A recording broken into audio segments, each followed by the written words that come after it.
think they I changed bought the it. logo. I bought it. Let's see it. I bought it. Good move. Very good move. Let's see it. And we pulled up. Did I miss that? Yeah, you're no, you heard the original one, and then they came back on. And that's when you bought. I bought. Yeah. It's probably the best chart in crypto.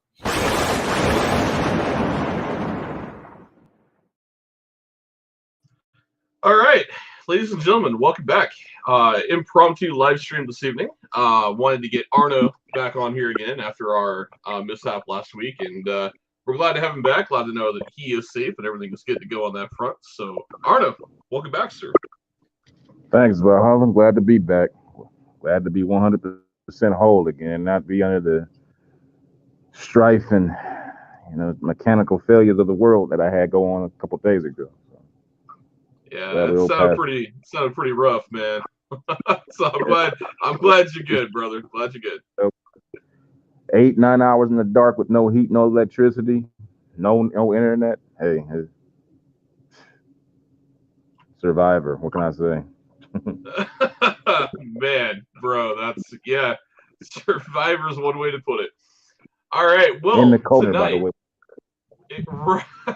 Right, no, for sure, man. Well, tonight, guys, is a special live. No time limit on tonight. We're here as long as we got something to talk about tonight. And Arno is going to go in depth for everybody tonight.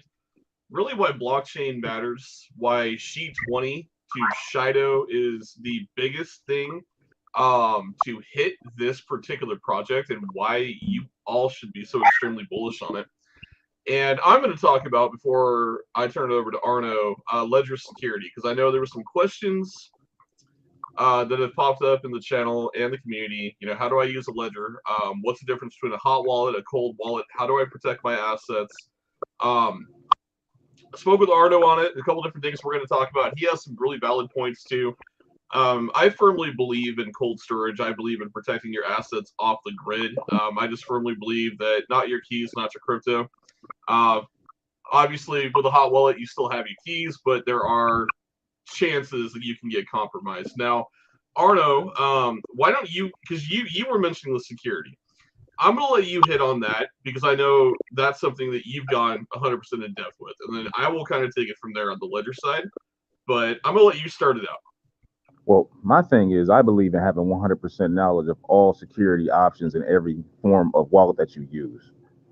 Because these wallets, when you download them, they come set default. I want people to understand that there's a security setting in your wallet that you can go to, that you can go in there and turn on airdrop discriminatory screenings, where it will actually alert you for airdrops to let you know if an airdrop is going to be validated through your decision. A lot of people who get scammed in these wallets, they're out here chasing these, link your wallet, we'll send you a free airdrop of such and such coin, and that's when they get you.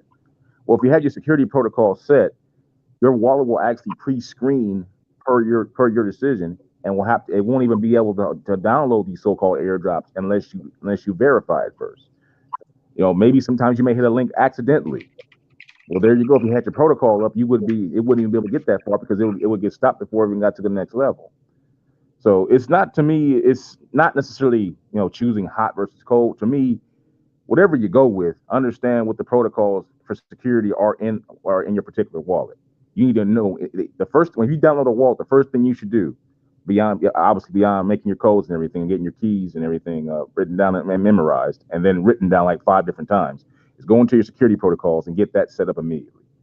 That's the first thing you do. You don't go into your, I want to see how much money I've got, or I want to go, and all the other fancy sweet stuff. Go into your security protocols. Get that taken care of, because every single wallet has them. But I guarantee you, 99% of people just don't go into them. And then they say, "Oh, this wallet is shit. This wallet is shit." I've used MetaMask for the last 6 years. I've never been hacked, not one time. Why? Because I have my security protocols to the absolute T. And on top of that, too, I don't click on links that just pop up promising me the world. Nobody's going to give you anything for free. Okay.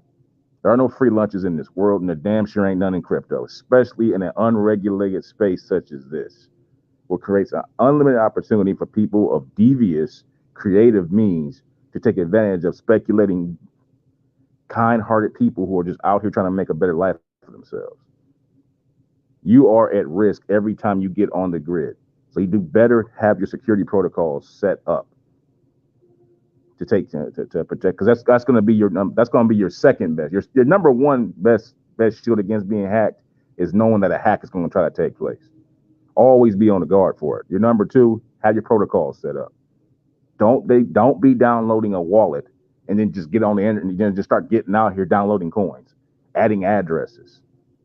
You set your security protocols up first and then you conduct business. So that's my piece on that.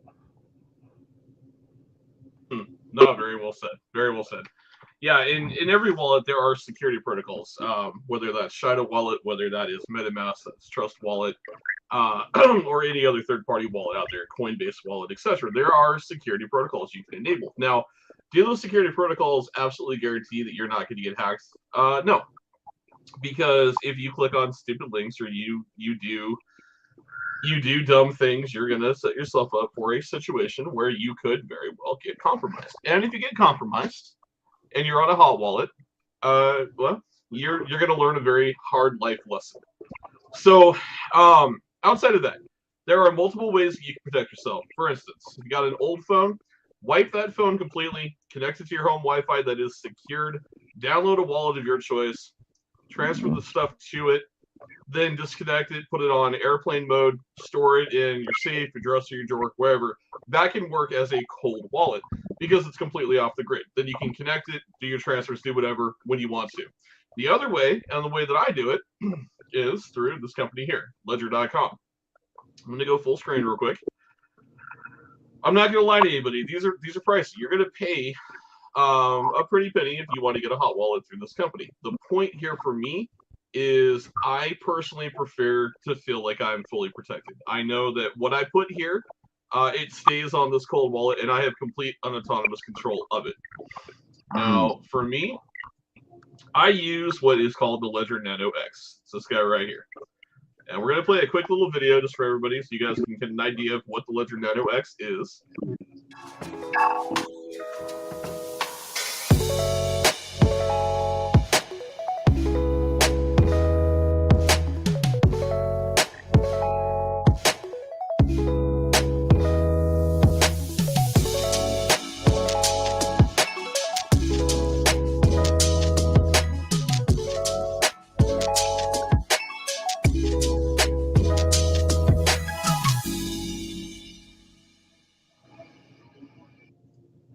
That's it. That is the Ledger Nano X. Now, the Ledger Nano X, it's very quick, it's very secure, it's completely encrypted. You get I believe it's a 12-word key phrase, if I remember correctly. I haven't had to punch mine in for a while. So, on top of my head, I believe it's a 12-word key phrase. It links you with a program called Ledger Live, which is what you're going to see right here. Ledger Live allows me on my desktop to view anything that's here. So currently this one has a little bit of crypto in it. I don't really care. You guys can see the balance up in the left-hand window there. It's not a big deal to me. It's got a little bit of crypto in it. You can see all the different assets listed here, and you can see down here any transactions that I have approved through my ledger. Whenever I approve a transaction, I have to physically click the ledger, okay the transaction, I verify the address, make sure it matches, and I send those tokens wherever I'm going to send them to conduct business. Now, 9 times out of 10, when I am utilizing Ledger Live, it's usually me just transferring my tokens to a hot wallet that I then use for buying and selling. Now, with Ledger Live, there are ways for you to go in and actually do that right here through Ledger Live. For instance, you can go down here and you can use 1inch. You can use Mercurio right here. You got 1inch, you've got Wallet Connect, you've got a lot of different features here inside Ledger Live that will let you buy, sell, swap, trade, conduct business. Personally, yeah, thank you, David. It's a 24-word phrase. It's not 12. Thank you. I stand corrected. Like I said, it's been a while since I've had to put my phrase in. It's 24 words. I don't use any of these applications in my ledger because, again, I don't ever want to connect my ledger directly to an internet source. I just want to keep it completely off the grid and cold. So what I do is I have a trusted wallet. For me, it wouldn't be a coincidence that the wallet of choice is Shido Wallet. So what I do for my instance here is, let's say I want to sell a little bit of Bitcoin, right? So I would go here into my ledger. I would find Bitcoin. So I'm going to go down here and I'm going to go to send. It's going to populate right here. It's going to say, you want to send from Aragos Crypto, which is what my ledger is named. If it's not that one, you can choose whatever other option it might be. So let's say in this case, I wanted to send a little bit of Shido. I can click Shido. And then here, I would type the receipt address of where I'm going to send it to. So this would be the wallet address for my Shido wallet. I'd hit continue. I'm going to pay the gas fee. I'm going to approve the transaction via my Ledger Nano X. And then it's going to send the amount of tokens I've chosen to that address. Once you do that, you click out and you're done. You've successfully sent from your cold wallet to a hot wallet. Now, in the hot wallet, I would do whatever I'm going to do, whether that's buying more, selling, swapping, trading, whatever the case is, or if I decide to stake. This is another question that was asked in the community, is can I stake from my ledger? The answer is no. You have to transfer to your wallet and then stake from your wallet. Specifically, and preferably, you're using our ecosystem, so the Shido wallet. So in this instance, you would transfer from your ledger to your Shido wallet, and then go into the dApps and stake directly in the Shido wallet. And then when you're done and you've got your staking rewards, you transfer all of that back to your cold wallet, unless you're selling or doing whatever with your crypto.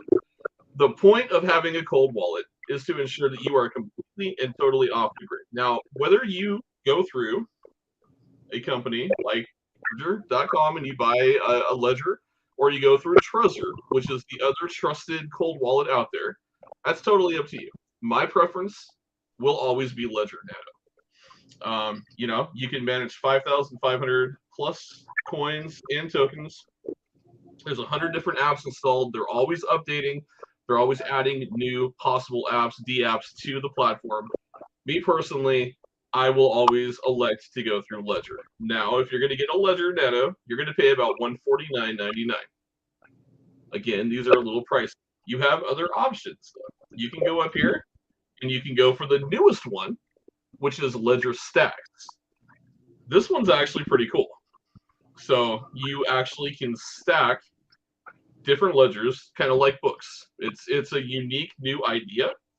I'll play it real quick for everybody. This literally just came out, I think, about a month ago.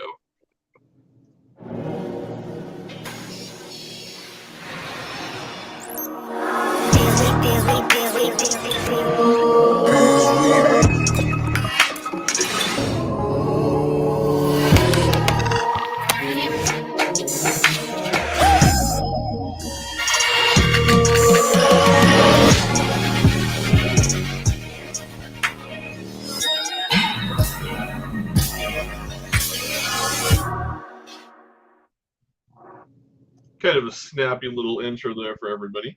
But as you guys can see down here, so palm sized, it's kind of like almost like a little nano, like an iPad or the iPod Nano back in the day, or your phone, about the same size. God, it tells you how old I am. iPad Nano back in the day, Jesus. Anyways, you can stack them, so you can stack different ones kind of on top of each other. Kind of a neat little thing. You can label each one, NFTs, Bitcoin, Ethereum, whatever, send them to the different addresses and so on. It's a little bit more fancy than what I think I care to have. Really, for me, I'm just simply storing my crypto. So I don't know that necessarily I would go for this product. And I'm sorry, it's not out yet. You can pre-order it. Well, let's take a look and see if they have the pricing. $279. For me personally, I'm not going to pay $279 for this little thing right here. It's cool. If you want to be the tech savvy guy and have the newest and greatest, then go for it. But honestly, Ledger Nano X will solve all of your issues, and it's $149. Outside of the Ledger Nano X, you guys can go for the Nano S Plus if you want. It's got a little bit more functionality to it. Again, it's pretty similar to the Nano X. Not a whole lot different to this one. Just a few functionality differences here and there. It's a lot cheaper though. It's $79 bucks versus $149. So if you're looking to save a little bit of money, this is another option for you. But these are the ones you've got: Ledger Nano S Plus, Ledger Nano X, or the Ledger Stacks. Now, Trezor is another option that you can use as well. Pull it up here for everybody so you guys can see it. So this is Trezor, and it's very similar to Ledger, just a different brand. Again, if you are going to purchase any of these cold wallets, make sure you are buying them directly from the source. So this is going to be here, is going to be ledger.com. Anywhere other than ledger.com, do not purchase it, do not order it. Never order a cold wallet off Amazon, because more than likely somebody has bought it, tampered with it, and put it back for resale, and you risk somebody being able to take all your crypto. Never buy a used cold wallet, period. Back to Trezor. I personally have never used a Trezor. I felt they looked a little cheap, if I'm being honest, and it just really wasn't for me. This one's $219, and I don't know. I just really didn't care for the way that it looks or operates. Its user interface isn't bad. It's pretty simple. Personally, I like Ledger Live better, but that's all in taste and preference. So it really just depends on which two you like. I would encourage you to go check them both out. I will link both of these websites below in tonight's AMA. So if you do want to go look at a cold wallet, you can absolutely do some research right here on these websites. Now, the last part I want to cover with cold wallets, because not all of your assets are going to be viewable in the cold wallet immediately. Let's use, for instance, Alcazar. So Alcazar has only been out for about a month. It's a newer crypto. You will not be able to immediately click it in your ledger and be able to transfer, swap, or trade it unless you go into the DApp section and you actually pull it up that way, because it's not officially supported by the ledger. Now, all supported means is that the token doesn't appear in your asset list. It doesn't mean that you can't send it to the ledger and protect it. It just means you're going to have to use a third party in order to actually access and be able to play with it. Those two third parties are going to be the following two options. We're going to go full screen here. The first one of those is called Mew, M-E-W, or My Ether Wallet. So what Mew allows you to do is to connect to your ledger and then go into your ledger and be able to interact with tokens that are not populating in Ledger Live. So for instance, in order how you would do that, you have to make sure you have Ethereum in your wallet for this to detect your cold wallet. So make sure there's ETH in there. You would go down here to access my wallet. You would scroll down and you'd click under hardware wallets. You can see it supports Ledger, Trezor, KeepKey, Cool Wallet, and Bitbox 02. These are all different cold wallet options. You're going to select that. You're going to choose which cold wallet you use. In my case, it would be Ledger. You're going to select Ledger. And then you're going to select Connect via USB.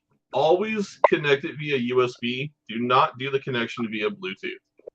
Bluetooth can be quote-unquote intercepted. I feel much more secure knowing that I'm directly connecting to the cable that's in my hand. And then when I choose to pull this cable out, the connection is terminated. So you connect via USB. You can see right here, if my ledger was plugged in, it would detect my cold wallet and it would pull it up and allow me to see a user interface and interact with it. Because my ledger is not plugged in, that will not populate for me. So if you are using a cold wallet and you transfer a newer token and it doesn't appear in the interface, don't be alarmed. Don't freak out. Don't think you've lost your crypto. You have it. It's on the blockchain. It's secured in your cold wallet. You're going to have to use one of these third-party applications to be able to transfer it, sell it, swap it, or do anything with it. Now, my Ether wallet is the first of two. The other option you have, and the one that I actually like a little bit more, is called MyCrypto. So it's app.mycrypto.com.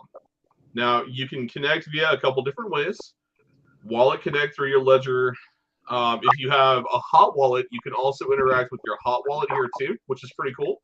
I would never recommend connecting your hot wallet to any internet source unless you are connecting to Uniswap or PancakeSwap, SushiSwap, OpenSea, and then immediately disconnecting. I feel more comfortable utilizing a third-party application like this strictly for my cold wallet because I know I'm in control of everything that's happening there. But to give you guys an example of what this looks like, let's see here. I used to be able to go to a mock one to show you. Let me see if they still have that option. Because you're not going to be able to see mine because obviously my ledger is not plugged in. Let's see here. Oh, right there. View demo mode. So if you had a ledger plugged in and you had, ETH and crypto in your ledger, it would look something similar to this breakdown. So what you would see is your dashboard. It would show you your current base fee, your ETH transfer fee, if you had any of those. If you wanted to send assets, you'd click right here. You'd be able to choose your asset, what address you're sending it to, how much. It'll tell you what the fee is going to be, and then you get approval from your ledger and send it. Outside of that, you can swap assets. It's going to be the exact same way. Remember, this is designed to help you interact with tokens that aren't appearing inside your Ledger Live or your Trezor Live or any other cold wallets UI. For you to buy crypto assets, you can do the same thing. You can buy right through here as well, send them straight to your cold wallet. It'll show all your tokens. In this demo case here, it's acting like they have all these different tokens in their wallet. You can see the breakdown right up here. It's pretending like you have $71,000 in USDT, so it shows you how much of your portfolio is in that particular crypto. If you had DAI, it'll show you the breakdown, your ETH breakdown, your Uniswap coin, Uni, and then other tokens over here. So it's pretty cool how it breaks it down. You can label how you want this. You can organize how you want this to all look and appear. It'll show you all your different wallet accounts. So if you have multiple addresses, multiple cold wallets, you can link them all together. And then you can select which other one you want to look at the time, which is pretty neat. So you can interact with multiple cold wallets all right through this user interface. Again, this one is app.mycrypto.com.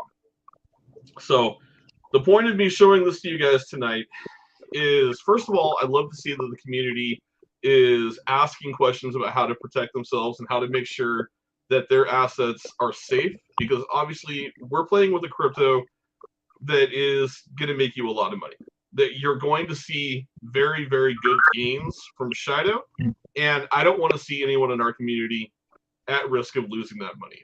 Arno would be right there with you and saying, do everything you can to be smart and protect yourself. So if I can show you a couple tools that you can put in your tool belt and be able to further that protection, that's what I'm here to do for you guys. So understand, these are strictly tools, third-party applications for you to interact with your cold wallet. All of these links will be down below. And with that being said, I'm going to roll this back over to Arno for the bulk of what we're talking about tonight, which is blockchain. So Arno, the mic is yours, sir. Right. And I just want to go ahead and, for those people out there who cannot afford a ledger, because I know it's pretty pricey, understand that these wallets that get downloaded, they do come with security. It doesn't mean that you're going to be at risk automatically. That is correct. Don't get it twisted. This is not a scare ploy or anything to go buy a ledger. What he's giving you is the option. This is what you can do and take it a step further. But what I'm telling people to do is that you can go ahead and go into your wallets that you do have and play around with the security protocols before you even begin to start uploading any kind of hashes, any kind of crypto or any kind or reflecting wallets into your wallet and bringing up those codes. Because when people do that and you get out there on the internet and you start downloading stuff, you don't know, You got people out here connecting to these new swaps that are coming out. You know, they connect their wallet on the first try, on the first go around. Next thing you know, their whole wallet's been sucked off because they didn't even have their protocols up to at least give themselves an opportunity to see if there was foul play. So if you don't have to, these wallets, they come set default. That's what it said. If you read the fine print and all these wallets, it's open source, meaning you have to manage it. The people that put it out there, that's one of the beauties of DeFi. Yeah, you're completely, your money is your money, but in doing so, it's also your responsibility to govern it and protect it. They've given you options in those wallets. You have to go in there and turn them on because they just released them default. I've seen it over and over, from MetaMask to Trust Wallet to certain wallets that don't even. What's the other one I've used that's been pretty reliable? Can't think of it. It's been so long ago. It's one of these little offhand underground wallets, but generally speaking, every single wallet that I've ever used comes with a security protocol. So for people out there who can't afford a ledger, your best number one is going to be you. Your wallet is meant for one thing and one thing only: housing and storing your crypto and being able to take part in the DeFi experience. The number two security is going in there, understanding what your wallet can, what your wallet can do for you security wise, and having all those protocols turned on at all times. Those are going to be your best. Those are your best securities if you can't afford a ledger. So understand that if you can't afford a ledger, it's not game over for you. Oh no, I can't get out of the DeFi space. That's not what we're saying here. What we're saying here is know all your options and know what you need to do to protect yourself at all times. Like a boxing fight, protect yourself at all times. Because these people, as hard as you're working to make money in crypto, there are people out there working twice as hard to separate you from your money. You gotta stay ahead of it. And the best way is to understand that is happening, and don't be out here chasing after free lunches with these fake airdrop sites, or clicking on brand new swapping sites that get launched out of the blue, promising you the world. Because I can guarantee you right now, most cases when you see those type of things, they are too good to be true. They are. Nobody's going to give you 500,000 tokens of a token that just dropped.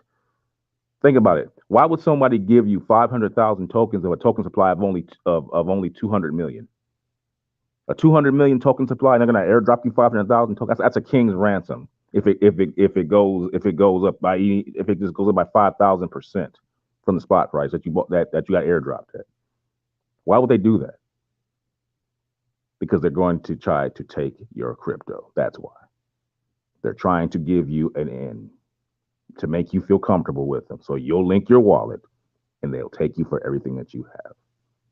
Your first protection is understanding that there are no free lunches. In every single case that I've seen in crypto where people have been hacked, it's because they were out here chasing free lunches.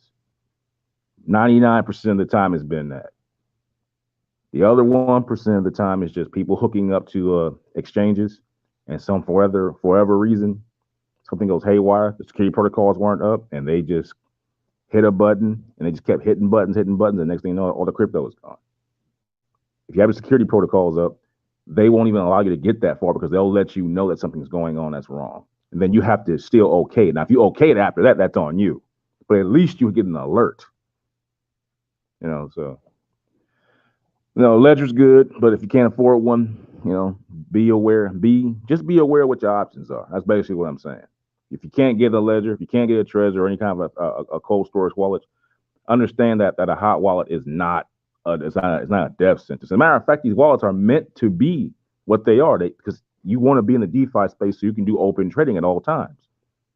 You want to have your money in a hot wallet so you can be able to be immersed to the DeFi space. They're meant to be there. The problem is people don't understand the security that they need to turn on so they can go ahead and participate and be protected. So, with that being said, I think that's pretty much the long and short of it. Just know no free lunches, go in your security protocols, turn them on, and stay away from unsightly sites. If you come across a site that you want to try out, vet it. Vet it first. Find information to verify it and find information to unverify it. Find as much information to prove that the site is actually legit, and look for information that disproves it as well. Look for as much contrarian information that you can find, and go on Reddit, ask questions, go into Telegram chats, ask questions, be completely 100% inquisitive, because I'm telling you out here, there are so many scams going on right now in crypto that if you were to count them all, you would probably go insane. There really are. There are so many. There are as many products that are out there trying to help people. There are like 100 that are trying to take your money from. And they're all just sitting out there waiting for you to click a link. You are only one link away from getting your money sucked off of your wallet if you don't protect yourself. So.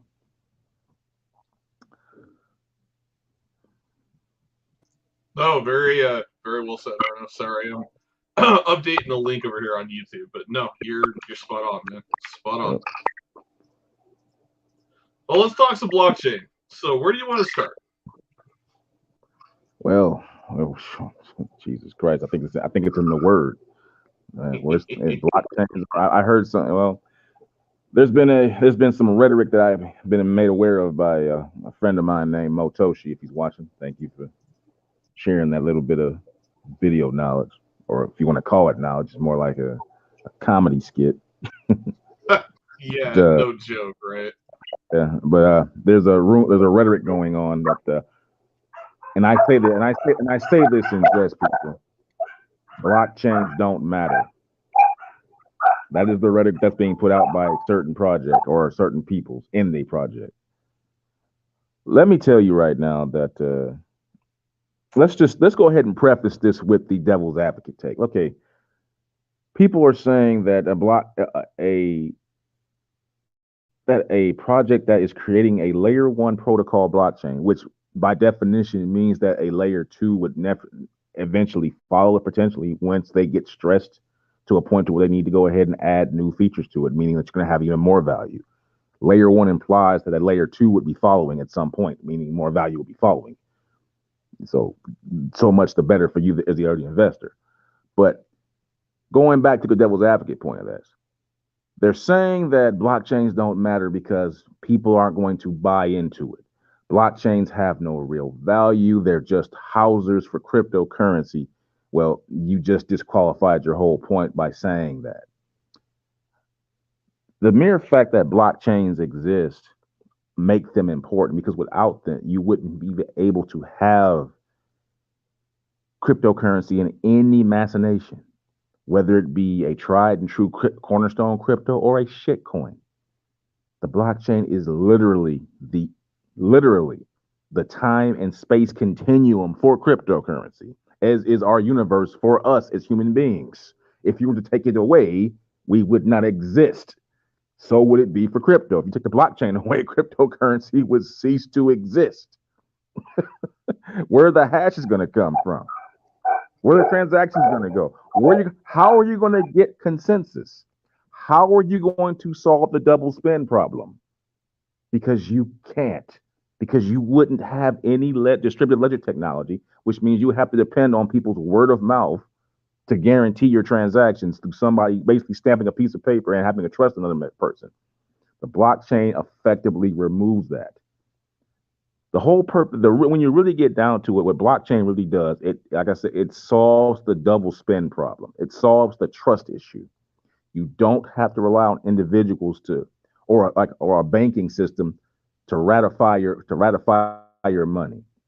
If you put your crypto or your money into cryptocurrency, essentially what you have is distributed ledger. And distributed ledger is just think of it as a bunch of people agreeing to say, yes, this happened. And if one person comes up short, that's okay. We have infinite amounts of other people confirming what you already know, that you paid this money. It cannot be disputed. Ergo, this is the foundation of decentralized finance. This is how DeFi is allowed to work and able to work. This is why it's important. Blockchains matter a whole lot. As a matter of fact, they are the absolute necessity for cryptocurrency to exist. If you take them away, you go back to the banking system, and we all know what's waiting for us there. We all know what's waiting for us there at Uncle Sam when we go to the bank. They're going to hit you with some ridiculous premium that's not going to be paying you anything. They're going to use your money and lend it out, and then you get insolvency issues, aka FTX, which is just another bank by another name.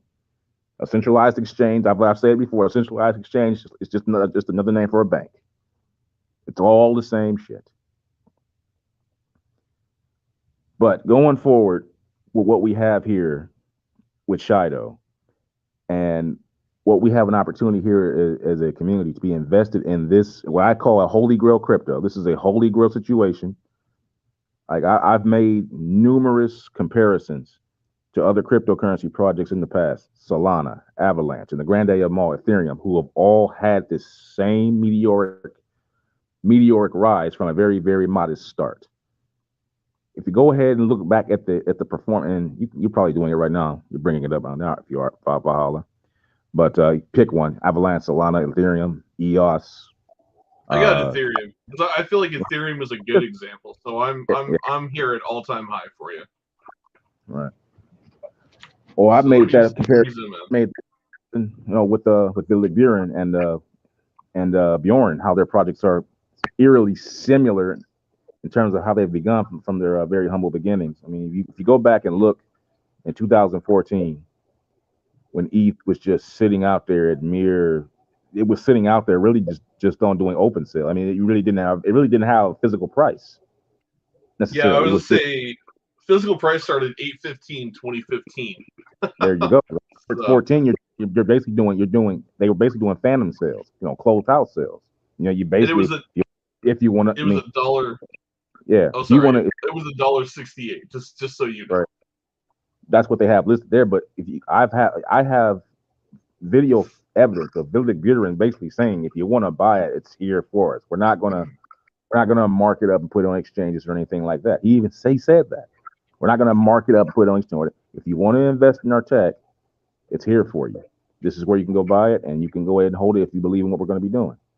Well, if you did that and you held, the story of Ethereum. It is, in my opinion, it's the greatest cryptocurrency of all time because of what it's done for decentralized finance.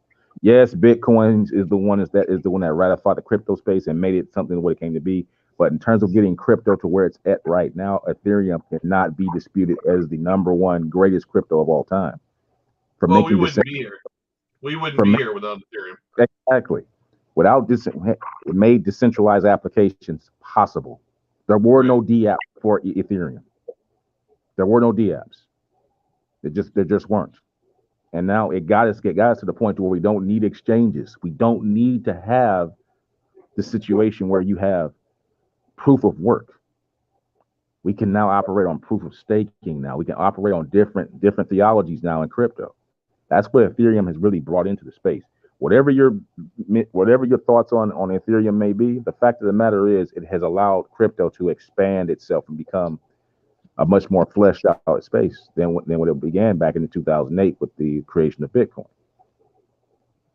Now, with what you said right there, Arno, I want to touch on that real quick because you talked about expanding the crypto space, right?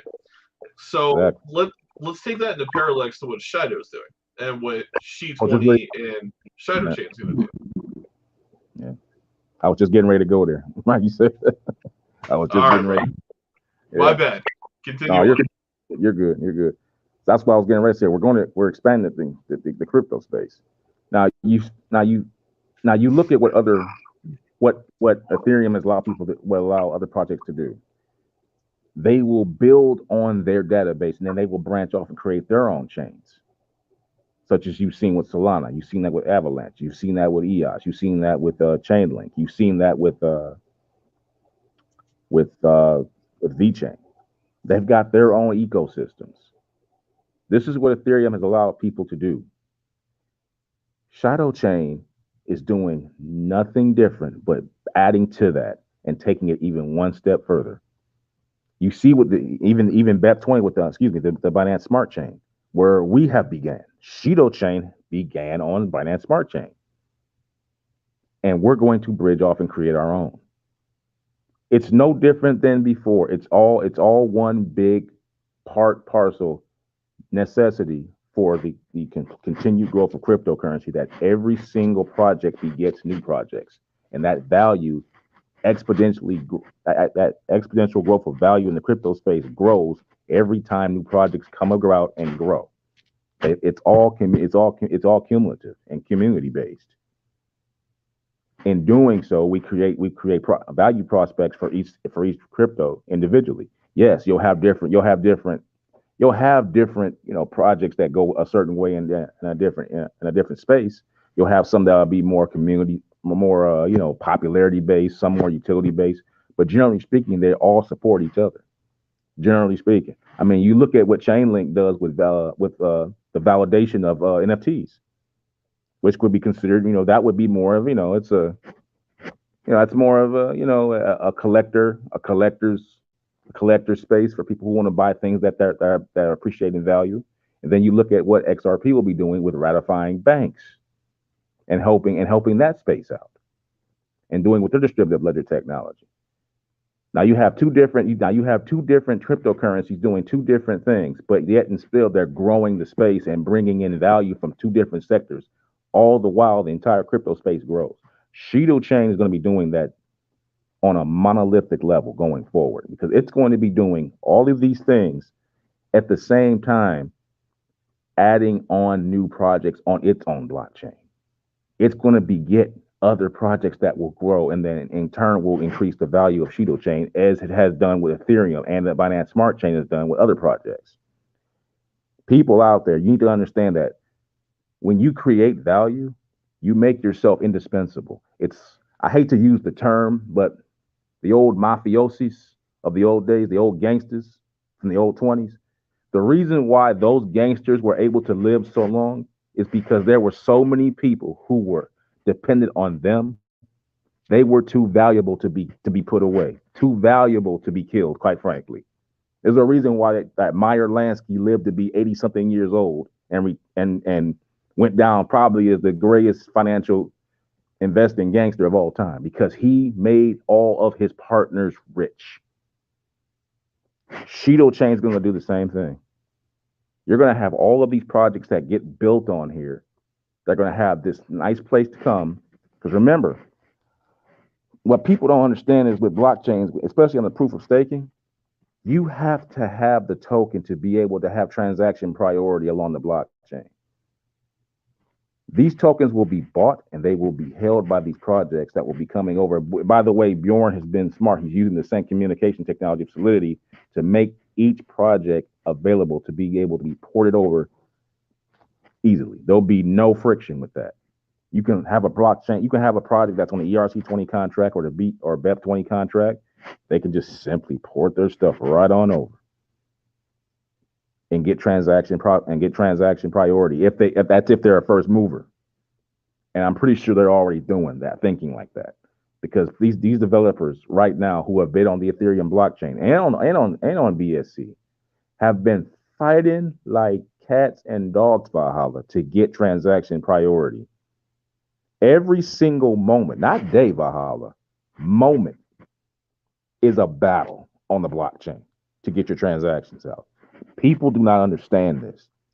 It is a secret war that is going on these blockchains, brother. Every single time a transaction happens, there is a fight. There is a reason why Ethereum fees and BSC fees go up at peak times, because that transaction fight, that fight to get that priority, drives those gas fees up.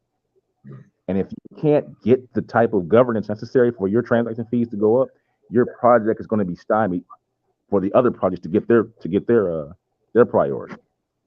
That's the beauty of proof. That's the beauty of proof of stake. Yes, it's a dog-eat-dog world, but for those that have the sway, you have it. But the beautiful thing is, you don't have to stay there. You can take your projects and go elsewhere and build on Shido Chain, as you have here so plainly for everyone to see.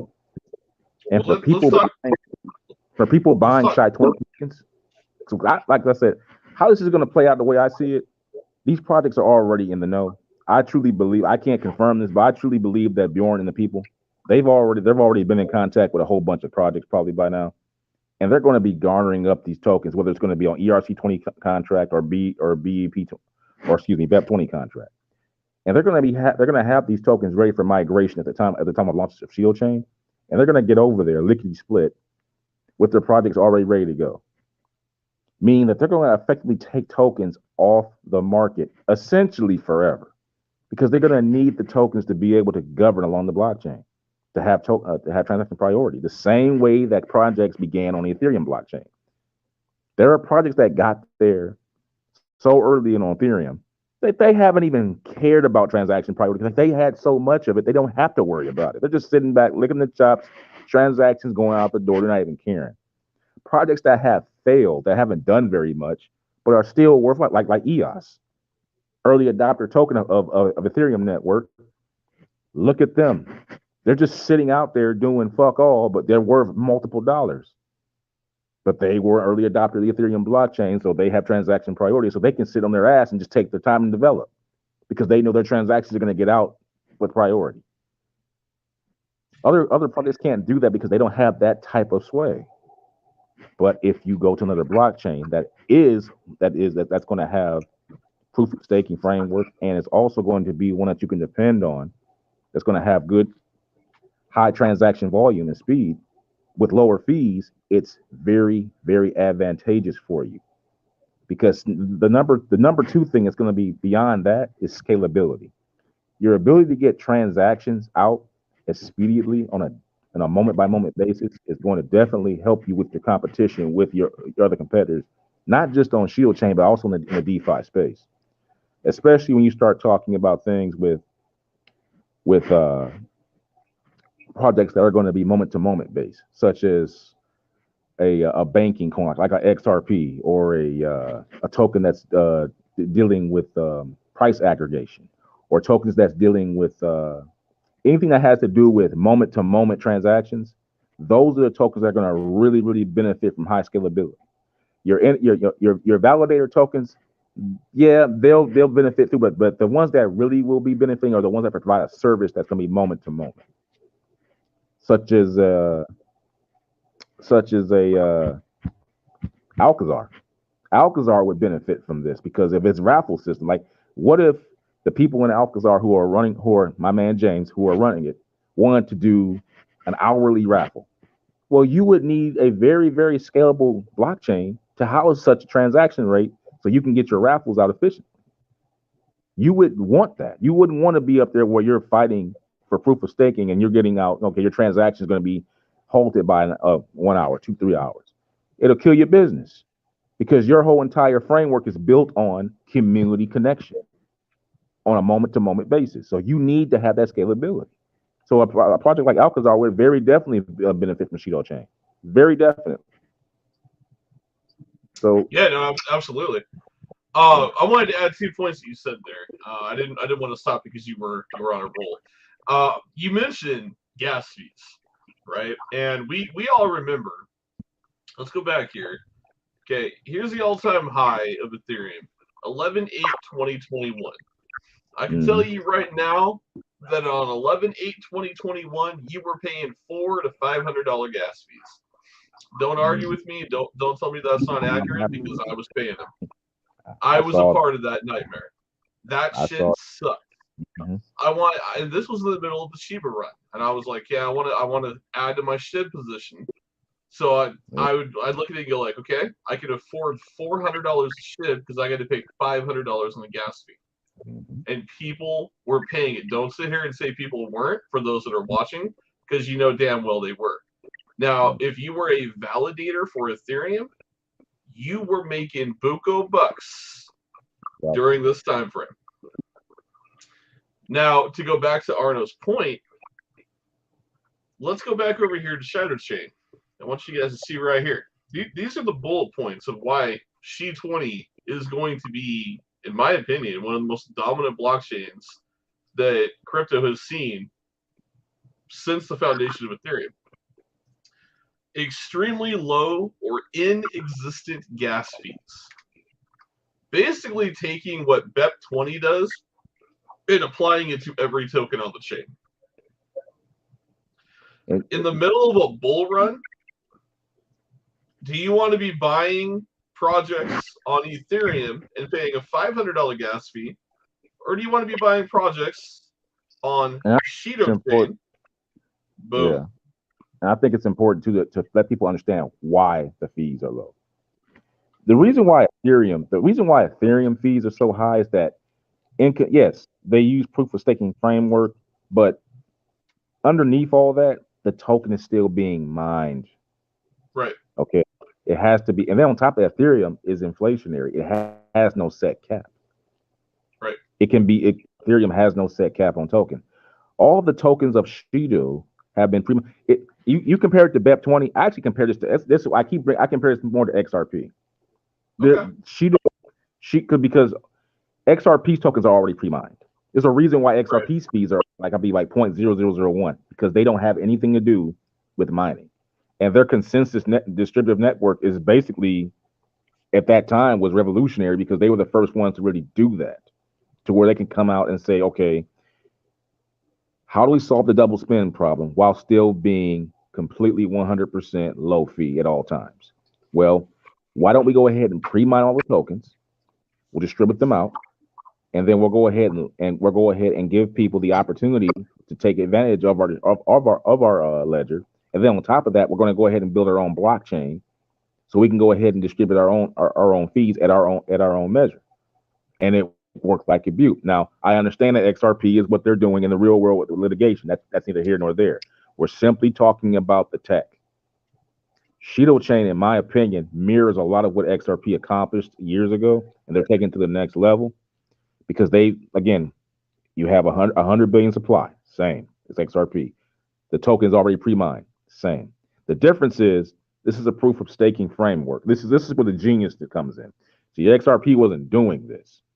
They were never thinking about trying to have projects being built on their distributive on their ledger or on their blockchains, I should say.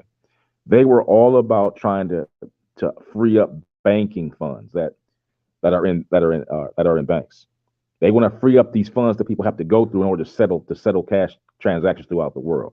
They were never concerned about getting projects an opportunity to develop at a high speed.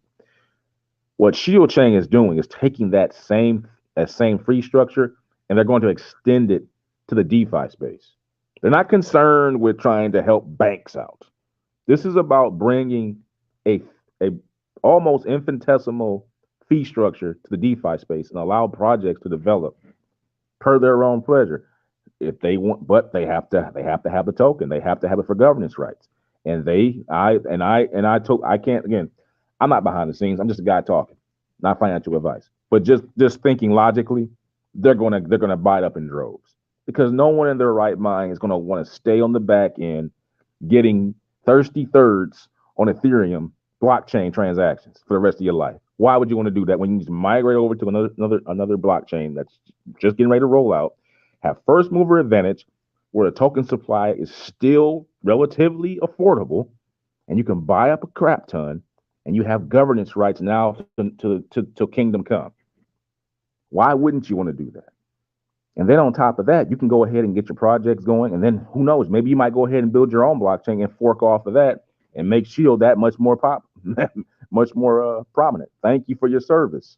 Appreciate you, brother. Thank you for paying it forward. So I'm looking forward to seeing that happen, but that's down the road. The prospect for blockchain, the whole concept of blockchain, to say that blockchains don't matter is really stupid. If you hear someone saying that blockchains don't matter, that person's an idiot. They're either completely 100% ingrained in their own stupidity, or they're trying to sell you something that's not going to benefit you because they want to twist the truth and twist the narrative to make it seem as though what they're saying is 100% based in fact, when in actuality, it's based in the fact that they're trying to screw you out of your money, to keep you in long enough so they can dump on your ass and take their pound of flesh and then laugh as they're walking out the door when you still scratching your head, what the hell just happened? That's what's going on. Well, let's talk on that too. We're not going to name this particular project, but there does come a time where you can stand by and watch a project just run their mouths about what, in my opinion, is the only crypto in the entire DeFi space that's solving the issues we have today, right? Show me another crypto that is attempting to bring crypto back to decentralization. Like, show me another project doing what Shido.Finance is doing, because you're not going to find one. Yeah, there's projects out there that are saying, hey, I'm going to make a wallet. Congratulations. Do you know how many wallets we have? We don't need another wallet. We don't need another swap. What we need is a project that takes all of those existing techs, right? All of those existing pieces of technology and integrates them into one. That is what Shido is doing. The only cryptocurrencies out there that are really taking that initiative are your what I call the cornerstone crypto, your Ethereums, right, Solanas, your Avalanche, but they're grandfathered in. They've already, like I said, each blockchain begets another blockchain and adds to the DeFi space. That's how this is going to play out. When Bitcoin first launched, it was thought to be, the original thought was it was going to be the one token to basically free up and become its own DeFi space. Right. Didn't happen that way. Unfortunately, you cannot have a token that is being mined. There's a reason why Bitcoin going up in price is a good thing for some people, but as a means of actual currency for the average person and utilizing it in real time, not a fan. Not a fan of proof of work. Not at all. Well, and to me, all Bitcoin is, Arno, is virtual gold. It's just another way. It's a nice. I mean, it's nice thing. Just like. But the reason Bitcoin can never work. The reason Bitcoin can never work. I gotta finish. The reason Bitcoin can never work because the transaction at peak times. If you think Ethereum can be slow at times, even with after sharding, it pales in comparison to Bitcoin, because Bitcoin's frame of work with proof of work, there's nothing else to drive it beyond people having to mine it all day to get it out. And those transactions and that difficulty to compute for that next piece of Bitcoin is what stagnates that system. That's what Ethereum freed up. That's why I say Ethereum's the greatest of all time, because of what it has done for the DeFi space. It gave us the framework that we have now that's pushing us forward. Yes, Bitcoin was the one that got it started, but it damn sure didn't get it right the first time. Anyone that says that you're just a mark for Bitcoin. You're a mark. Okay. Just understand that, yes, it may have started, be a Bitcoin maxi all you want to. Good for you. You had a great position. Hold it. Be rich. Good for you. ETH opened up the doors for the DeFi space and what we're doing right now with Shido Chain. It is opening up the DeFi space, and every single blockchain that comes after that begets another blockchain that adds to the DeFi space and makes us that much freer from the banking system that's been created and been in play for the last 2,000 years.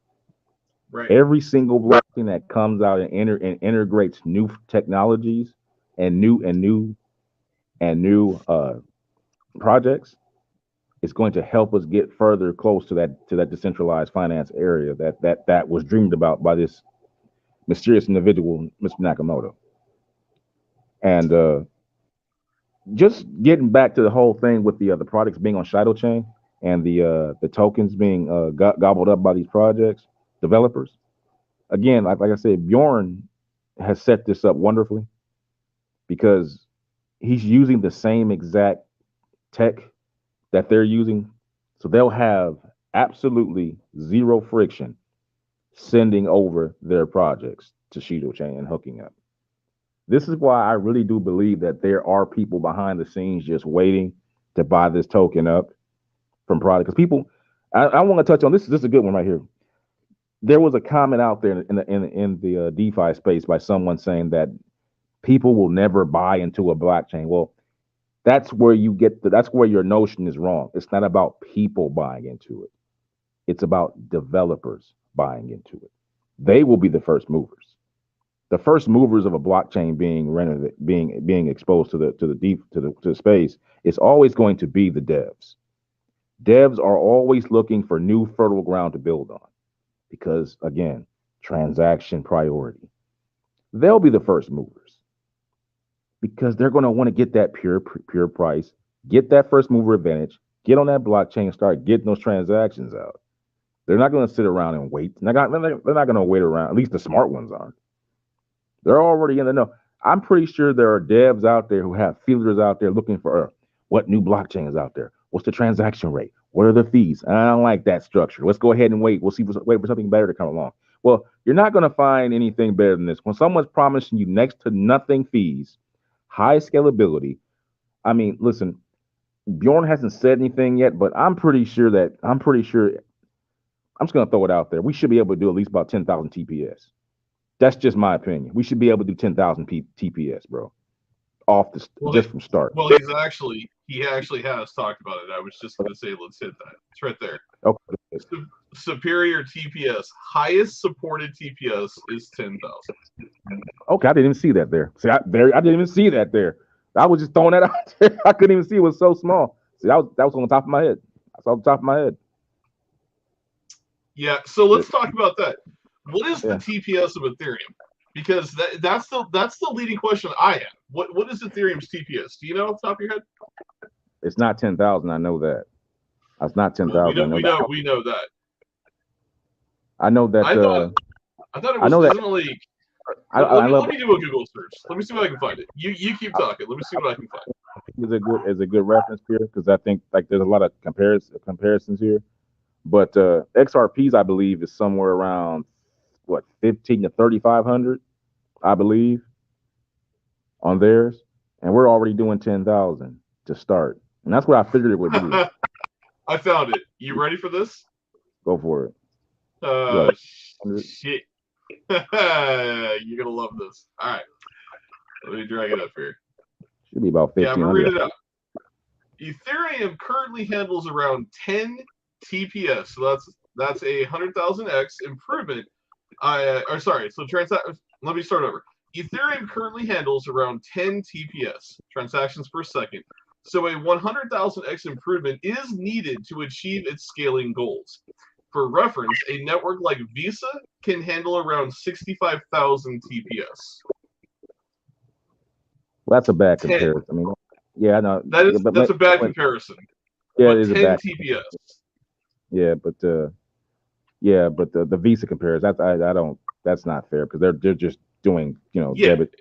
Well, blame Google for that. I'm just pulling up what Google's stating. But the point here is 10 TPS for Ethereum. Yeah, pull up is opening 10,000.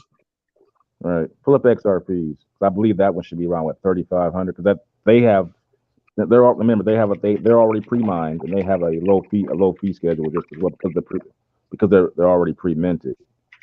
Yeah, so I would believe it be something comparable. 1,500. 1,500, yeah. So XRP is one of the stable cryptocurrencies with TPS of 1,500 within 4 seconds of crypto transactions in 3 to 5 seconds. Right. Now they've talked about scaling. Now in their defense, they have talked about scaling up to about 2,500, which I've read that it is possible to do that, but they're not even. If you go a little bit deeper, you can see they can scale up to about 2,500. I've already said that Shield Chain would probably have about 10,000 TP in there. I couldn't even see my screen couldn't even show that, but I've always felt it could do 10,000 out the gate, and there it is. There it is. I mean, that's more to my point. No developer in their right mind is going to look at that with low fees and 10,000 TPS, not going to get on that at the ground floor. If you're over there, if you're on the Ethereum blockchain or even BEP20 blockchain or Avalanche blockchain or Solana's blockchain, you're competing and you're getting your ass kicked.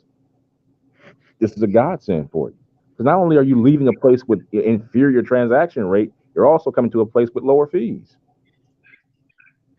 Well, let me ask this question: what is the TPS? Let's see, what's the TPS of Solana? They're a little different because they have proof of time. They're able to scale up to 50,000. I do so believe because of their proof of time.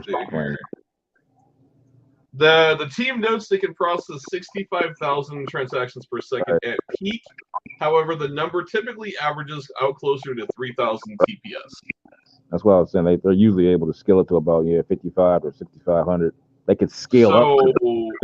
We're beating them at the start, coming in up to 10,000. Well, they have scalability up to 65,000, so they can do it because they use it. They use a different scale. They use proof of time. Right. Which is a timestamp, which is it kind of expedites the consensus process because it means you don't have to have every block confirming every single transaction. So it allows you to have higher transaction rates. But generally speaking, you just saw it there. They average 3,000. Right. So, for us to have proof of stake, but to be able to do it already pre-mined, this is why I compare it to XRP going in the direction where they're going into a DeFi niche. And they're not worrying about helping banks. They're taking what they already have and bringing it over to the DeFi space, not worrying about going to the banking sector. If XRP could have did this from the start, they wouldn't even be if XRP did this, they wouldn't even be where they're at right now. Because they have the ability to scale to 30,000 transactions per second under their Byzantine network that they have going on. But right. See, you can look that up. Magic said right here, he says Shido is 6 to 7 times faster in TPS than XRP. Exactly. That's but huge. They can scale up. It has the ability to scale up, though. That's the thing that the scalability. The scalability is really where the rubber meets the road, because everybody has a baseline transaction rate, but your scalability is what really dictates where you're going to be at. XRP has the ability to get to about 30,000 transactions per second. They have that ability. But I've always said that Shido chain, because it was already pre-mined, was going to start at 10,000 TPS. Now you have it. I didn't even see this on the screen here, and because it's so small, I couldn't even see that there. That's amazing. 10,000 to start. Jesus. I was just throwing 10,000. 10,000, brother. And then, I thought you could see this the whole time, so I'm going to read through these bullet points so that you kind of have an idea here. So, because on my screen it's good size, but I get it. You're on your phone. So, superior TPS, highest supported TPS is 10,000. Extremely low or inexistent gas fees, right? So we've already talked about both of those, right? Why the hell would you not migrate? Then here's where it gets better. Scalability. Arno was touching this. Scalability. Shido chain is modular by nature, so it can be scaled, meaning we can increase the TPS. They can scale the blockchain. And the best one, go ahead. The reason why scalability is important, because the more projects you have on there, the more transaction priority you're going to have for these projects, meaning you're going to have more throughput. This is why I kept bringing up XRP scalability. They haven't touched on it because we all know why. They're in the law firm. They don't have any reason to touch it, but they can scale up to 30,000. That's why I kept bringing it back to Shido with that. Our scalability is going to start at 10,000 and can go up. And then can go up from there. Now, the best one, I saved the best one for last. You ready for this one? You're going to love this one. Compatibility. EVM compatible and IBC, inter-blockchain communication, which, as Arno was just talking about, means that pretty much every project in existence on any chain can migrate right on over to Shido chain. Port right over. Guys, it's hitting on all. Like, there's really no place here that you can say where's the friction. There's no loss here. Like, I can see it now. There you go. Jesus Christ! Now, I can't be able to actually call that 10,000 TPS. Jesus, that's shot in the dark. God. Yeah, let me move it up a little bit for you. There you go. Now, also, so Magic Cruz has got a comment here. He says Shido is 5,000 times faster in TPS than Ethereum. Now, think about that, right? Think about what we just said here. What Arno's talking about. You have to mine Ethereum. The supply is unlimited. It's always minting because it is the governance for the entire, basically for all of altcoins. So there has to be an unlimited amount of Ethereum. And on top of that, you have all these projects like we went over this yesterday, or Tuesday. Shit, my week's all over the place. Tuesday, when I was doing the solo, I went over this and I showed all the live new pairs that are constantly popping on both DEX tools for ETH and BSC. And you got to understand, for Ethereum, there's thousands of new projects a day being minted, being created on the Ethereum blockchain. All of those projects, they have literally no priority. They are so low on the bottom of the food chain. Like Valhalla, it's literally like a bunch of people at the gate just trying to get like one, like you have Right. the plague is at your back, and there's only like this little sliver in the gate to get through, and they're all fighting for that one spot. Well, That's what let's it is. take a look here. Oh, it is. So I've got. Let me swap this around so you can see it. Can you see it? Okay on your screen? Yeah, I see it. Okay, perfect. So I got Dex tools pulled up. We're gonna go right over here to live new pairs. Let's just take a look. Look at this shit, guys. Okay, these are all the new live new pairs, literally for today. Look at this. Look at this shit. Yeah. Look at the pages, guys. Look down here. Look at the bottom of the screen. Look at all of these. This is just Ethereum. Right. And these are projects within. These are projects within projects too. People have to understand that this is where we're going. Like you get a project, it's almost like it's like a paramecium in the. I hate to use that damn big word. It's like a little paramecium that they splinter off and create parts of themselves, and it just makes them bigger and bigger and bigger and bigger. Mm-hmm. The DeFi space is going to continue to grow, but in growing like this, the competition is going to be insane, which is going to drive people out of these other projects to go into new blockchains. This is where Shido will make its first real major plays. It won't. Yeah. Again, I'm addressing this line from someone saying that no one's going to buy your blockchain like people. It's not about Jack, Joe, and Mo buying Shido. It's about developers buying it because they're going to need it. Let's hit on that a little bit more, right? Because for me, honestly, the gloves are off at this point. Like we've been pretty cordial, and allowed this project to continue to just run their mouths and talk shit. And honestly, they're a shitcoin, and I've just kind of they're a shitcoin. You're talking shit. It kind of goes hand in hand. The point for me here. And I want this moment. What I want people to understand in Shido is this project's going to continue to attack Shido because they are afraid of what's coming, right? I love when they sit here and they tell us, well, we're on 100 exchanges. We have, I don't know. Oh, here, let me pull it up off screen what the trading volume is because I'm curious real quick. What's their 24-hour trading volume? Sorry, my gloves are a little off tonight because these guys are clowns. All right, so 24-hour trading volume. I want you guys to understand this.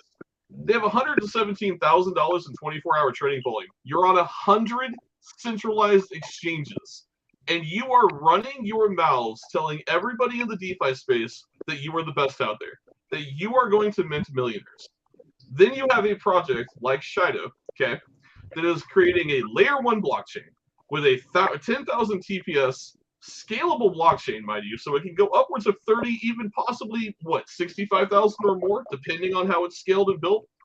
Compatibility of EVM and IBC, meaning every project on any blockchain can just come right on over to Shido Chain. And we just looked at Dex tools, just at Ethereum, at the hundreds, if not thousands of projects a day that are being created on this blockchain with zero priority because they are the bottom of the barrel. When Shido Chain comes out, do you not think you're going to start seeing this exact same activity right here? Only appearing on Shido Chain? We are building, literally, in my opinion, it's Ethereum 2.0. It all goes back to the fact that they're going to have to compete, man. The competition is a necessity from them to have to migrate. If you want your project to get priority, you have to seek more fertile ground. It's as simple as that. And like I said, I want to go back to the point. I mean, I don't care about the project. I want to tackle the rhetoric because the rhetoric feeds right into what Shido is going to be going. They're saying that no person is going to buy your blockchain. Like he says that, like, buy your blockchain as if it's like this you're comes buy from the lead, one of their leaders, by the way, so you're aware. Continue. Yeah. Or no, I'm sorry. Like, you don't buy a blockchain. You don't buy. What you do is essentially what you do when you create a blockchain. You're creating a fertile place for projects to be built.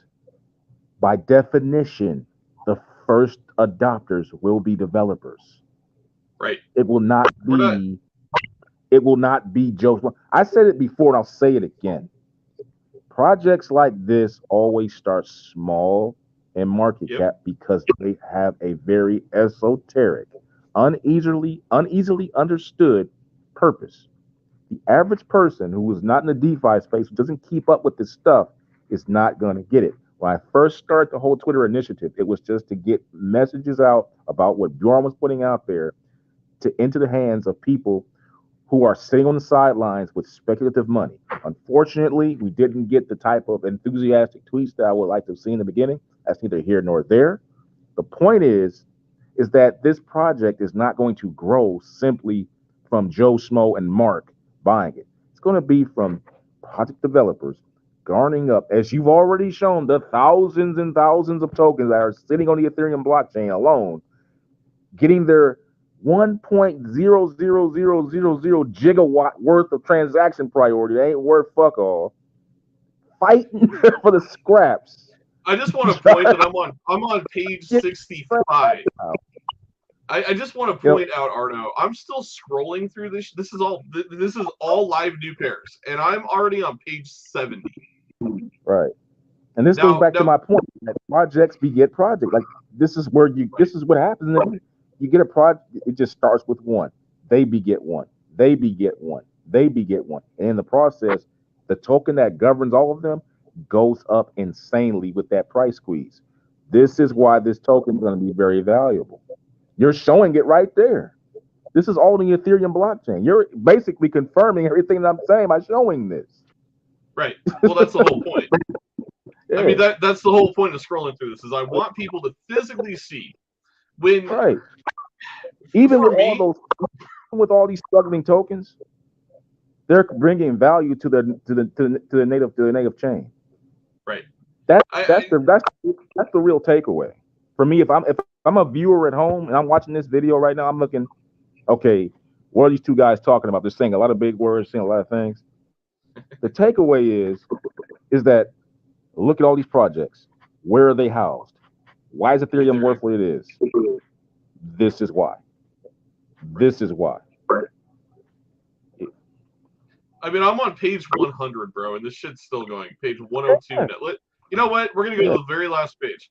There's 118 pages of new pairs in 24 hours. 118 projects in 24 hours. Let's take that. Okay, let's extrapolate that by 118 times 30 days. That's 3,540 projects a month.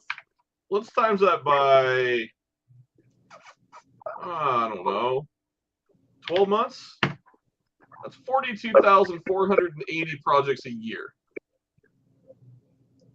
42,000 projects a year listed on Ethereum. A brand new. Boom, boom, boom, boom, boom. Now, granted, are half of these probably rug pulls, shit coins, and terrible projects? Absolutely. And that's not our responsibility. That's not Shido Chain's responsibility. We are opening a developer's heaven, right? It's you, the investor. If you're buying the coins, that's on you to do your own research. Just like Vitalik Buterin would tell you right here. Anytime you see one that says rug pulled, rug pulled, rug pulled, rug pulled, this is not Vitalik Buterin's issue to handle. He built the platform and enables coins to be built on his platform. If you're dumb enough to buy a shit coin that's a rug pull, that is on you. There are tools out there. There is Token Sniffer. There is understanding contracts. There is taking the contract and looking at the liquidity versus the buys and sells. Looking at the all the different aspects of the contract to see. Looking at the bubble map. Looking at the charting. Looking at all the different aspects before you put money in that damn thing. You need to make sure it's a real project. Right. But the point I'm trying to make is this is the infrastructure, right? This is the concrete to build the home on, and that's what Shido Chain is going to be. And this is 42,000 projects a year being listed on Ethereum. Now extrapolate that to Shido Chain on top of all the already existing projects and the tens of thousands that are looking for an opportunity to actually have that network capability and scalability. Comes back to the opportunity to have your transactions prioritized. That's essentially what you as a dev are looking for. You want to have your transactions prioritized. And let me bring this back to some transactions and how this is going to be good for us as investors. Let's get to the fun stuff now. This is the real fun stuff.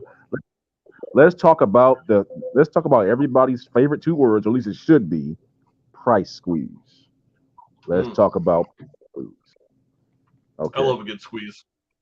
Yeah, and so did Anatop. Zenya Anatop. I don't know if I like that. That's a little too much of a squeeze, my friend. But what was she? Slovakian or Russian? So it works. It doesn't matter. She wouldn't break me down, but that's neither here nor there. 10,000 with 10,000 TPS people. Start, and you have a token supply of 48 billion and 47 billion respectively between the two chains of ERC and BEP20, which will then be taken and then migrated over to SHI-20 for a 1-to-1 conversion now, people. Remember, when you take one off, you are removing one from one chain and replacing it on the other one. This is what I call the Trinity effect. I've dubbed it that name. This is not what Bjorn says. This is what I'm calling it. This is just my own personal way, how I see it. Because the way he has this set up, that ERC20 and BEP20 all have their own individual supplies in Shido. Now, if you take those tokens and you migrate them over to SHI-20 after all the airdrops have been taking place, the SHI-20 allotment will already be set at about, I believe, at 48 billion, 48 or 100 billion. I don't know if he's announced that yet or what that's going to be, but it will already be set at a fixed number. So essentially what you do is that you would essentially be taking those tokens and migrating them over, or you can let them stay on this side. But if you do that, the SHI-20 tokens stay as they are, the ERC20 stay as they are, and the BNB stay as they are, with the only differential being that the buybacks and burns are taking place all day, every single day, at a 0.03% tax, and then 30% of that revenue will be then burnt off. Now, understanding that with those transactions, people, with all of these projects coming over and that transaction rate, remember, these are 10,000 transactions per second against a constantly increasing supply of projects coming on, which I would consider to be daily. You understand that price squeeze is going to go up very, very, very fast, because you'll have three things in play. Number one, we already know holders. People are going to buy it. We know that. But more honestly than that, the project devs holding the token. That's number one. But also, two, the buyback and burns against all transactions. Okay, people? Think about it. It's 10,000 transactions per second. Think about how much money is going to be getting made and getting put through this buyback and burn system on a daily basis. Factor that in with constant revenue burns. Okay, you already have your taxation, then you have your burn through the taxation. Sorry, that wasn't supposed to play.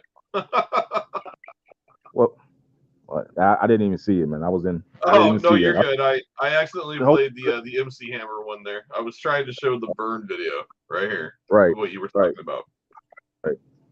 So you have 10,000 transactions, 10,000, and keep in mind, you can't use static math to calculate this, because the same reason why Ethereum blockchain has different fees at different times, it's all about stress level. So you could say that, okay, we have 10,000 TPS, we get this much volume a day, this is how much we'll have. Well, it doesn't take into consideration utility stress, because remember, we have the wallet in play as well, and they're sharing the same supply. People miss that aspect. Shido Chain's ecosystem is interconnected. You'll have the supply governing, yes, for the wallet, but it will also be connected on SHI-20 indirectly. That's why I call it the Trinity effect.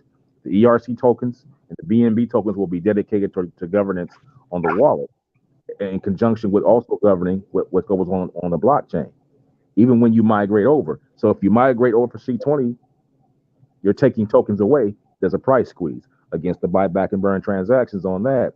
Then you also have the provisions for staking. That's because you have to pay the people their rewards. Stakers have to be compensated, and the price to get that compensation is fixed, but the token allotment is not. And if the tokens become that much more scarce, guess what? The price against the token has to go up to meet that spread. That is the nature of what a price squeeze is. when you effectively have so many stressors against the token supply that the price now must go up to meet the spread. It has nothing to do about how much is necessarily how much is in circulation. It's about how much it's now worth because of its utility stress. That's what you want to be a part of. You don't want to be a buyer of a token that just goes up because people take it off the market. You want to be a part of it because it has so many things it's responsible for that it has to go up to meet the spread of what it's trying to fulfill. That's what having a token, being a native token, should really be about when you're out there looking for an opportunity. This is why I'm here. This is why I sold a meme token on September 1st, lock, stock, and barrel, after I read this white paper. I was heavily invested in a meme token. I sold every single token I had of that other project. If you want to call it a project, and I came here after reading that white paper within 1 hour. I didn't need to see anymore. Once I read Shido's white paper and I saw what they were doing, this was to me a holy grail project. And then in the subsequent weeks, it got even better with the analysis of Shido Chain. It just got even better. I mean, this to me right now, as you said before, Valhalla, show me another project that is doing all of this on top of building a decentralized wall. I mean, we talk about Shido Chain, almost like the forefront there. I came for the wallet and the swaps and the perpetual DEX. But you start talking about building your own blockchain, bro, no disrespect, but it makes the wallet seem like it's almost, ancillary. And I hate to say that because it's really not. The wallet's going to be huge. It already is huge. But building a blockchain and getting behind that at the ground level, to me, is the holy grail. It's the holy grail. Do you mind if I add 2 cents to that? Go ahead, man. Go ahead. So I'm not shy of naming the project at this point. Like I said, my gloves are off at this. So where Arno's coming from, I'm going to share a little story with it, right? Because I'm going to share the story of how I got in Shido. So the project was Volt Emu. Okay, me and Arno were both in Volt for one reason: swaps. And that reason was what they were hyping, which was Volty Change. We have another name for it. We won't use it live on the stream out of respect, even though they don't like to show that respect back to any other project in the space. And what I will say with that swap is initially we were under the impression that it was going to be a cross-chain swap, that Volt would be the governance token for the swap, which meant that it would be, as Arno's talking about, there would be a massive price squeeze and a supply constraint because the token was supposed to be hyperdeflationary, which that's either here nor there. We've seen the burns. And it was supposedly govern this beast, as they put it, that was going to come out and irreparably alter the DeFi space. Well, it basically, if I'm going to be honest with you, they copied PancakeSwap's coding and they put a shitty UI on it, and they called it Volty Change, and it has a very low burn percentage for the TX fee. That's it, and then it supposedly burns their native supply. And we've watched that native supply, and Arno, have we not seen that native supply basically do fuck all with 69 trillion in circulating supply? Valhalla, the token mints. Okay. That's all you got to say. The token mints. It creates more. It has a minting feature in the contract for anyone curious. It does not settle transactions on the blockchain for swaps. They effectively have a placeholder token that holds value. It's a placeholder token. It's as we've said, it's nothing more than a meme coin. I have another name for it, but I'm gonna hold my level of respect here. The point is, these clowns that consider themselves the leaders of this token are sitting here on open AMAs telling people point blank, well, why would you buy a project that has very low volume? First of all, we're in a bear market. Second of all, we're a utility-based project that is boring. Unless you are a tech geek, it's boring. We're not sitting here talking about Moon Boy speak. We're not sitting here telling you to the moon. We're not listed on 100 exchanges to make you feel good about yourself. We are taking money and putting it to real-world utility and solving real-world issues in the DeFi space. Am I wrong on that, Arna? Well, let's clear this up. Let's clear it up. When we first Valhalla, you were in that project because you got a Saitama, and you were trying to find at this time. This was the Inu craze. You know, you're looking for the next Inu. You were not really up to speed on what swaps were like. No one really understood that. And then we met, and then I told you that in that white paper, they mentioned that they were building a swap DEX, and that's when you totally reaffirmed your aspirations for what the project could be. I was like, dude, because you were like, okay, maybe it could be the next Shiba. You're listening to all the stuff that they're talking about, and I get it. At that time, it was a very, very, very, they had you want to believe. You just got hurt by Saitama. You want to believe. Right. But then when we talked, and I told you about, hey, bro, I mean, that sounds all good and the Shiba stuff, but that ain't likely to happen. But if they pull this off and we're behind it, and then with the reflections that we get and the amount of volume that they can get, this token would go to the moon if they're going to settle swaps between, remember, not just on the Ethereum blockchain or on the BNB chain, but between both of them, cross-chain. If they were to, remember, it would have to be that, let's go ahead and say, if both Inu were to settle the swaps between its own token and the tokens that they're swapping, the token would go up infinitesimally. It would have to meet the spread. It doesn't do that. It literally it doesn't provide any fees for the swap. Essentially, what they did was copy the contract of ERC20 and BEP20 and basically do what PancakeSwap it already does now. It's nothing more than a DApp copy, a copy-paste DApp, just like SushiSwap did about 3 years ago when they copied the Ethereum contract and used the same exact projects they were using. Sushi token, at least in some regard, does have some level of governance there, though. I'll give them credit for that. At least they thought to put the token involved at some point during the procedure of getting tokens to your wallet. That's where you make money. It's not from these hype trains where people come in and hype you up to get you feeling good about something so you can hold the token long enough for it to appreciate through some. Well, it's appreciating for the top. It's appreciating for the top holders, right? And like, I don't want to be the guy that sits here and rips the project apart, but as two individuals that are very highly invested in Shido and appreciate the technology behind what is being created here, I've got to put a foot down and say, you guys, you got to stop talking shit. You got to stop literally on every AMA calling this project shit do and running your goddamn mouths, because there's going to come a point where we're going to let you have it. And the point is, your swap is shit and your token doesn't govern a damn thing. Your project has 69 trillion and you're a meme coin. And all you're praying for is a Shiba pump. And I'm sorry, Shiba will never happen again. I've already gone on record and said, you're not locked in your homes. There's not government money being thrown at your feet, and people aren't throwing thousands in speculative assets. Also, in case you haven't noticed, hold on, I'm almost done here. In case you haven't noticed, there's kind of a change where people don't trust centralized exchanges anymore. Welcome back to DeFi. Arno, what you got, brother? I was just going to say, who you going to call? Lock up in your house. Who you going to call? Ghostbusters. That's right. Damn it. Now I got to play the theme song.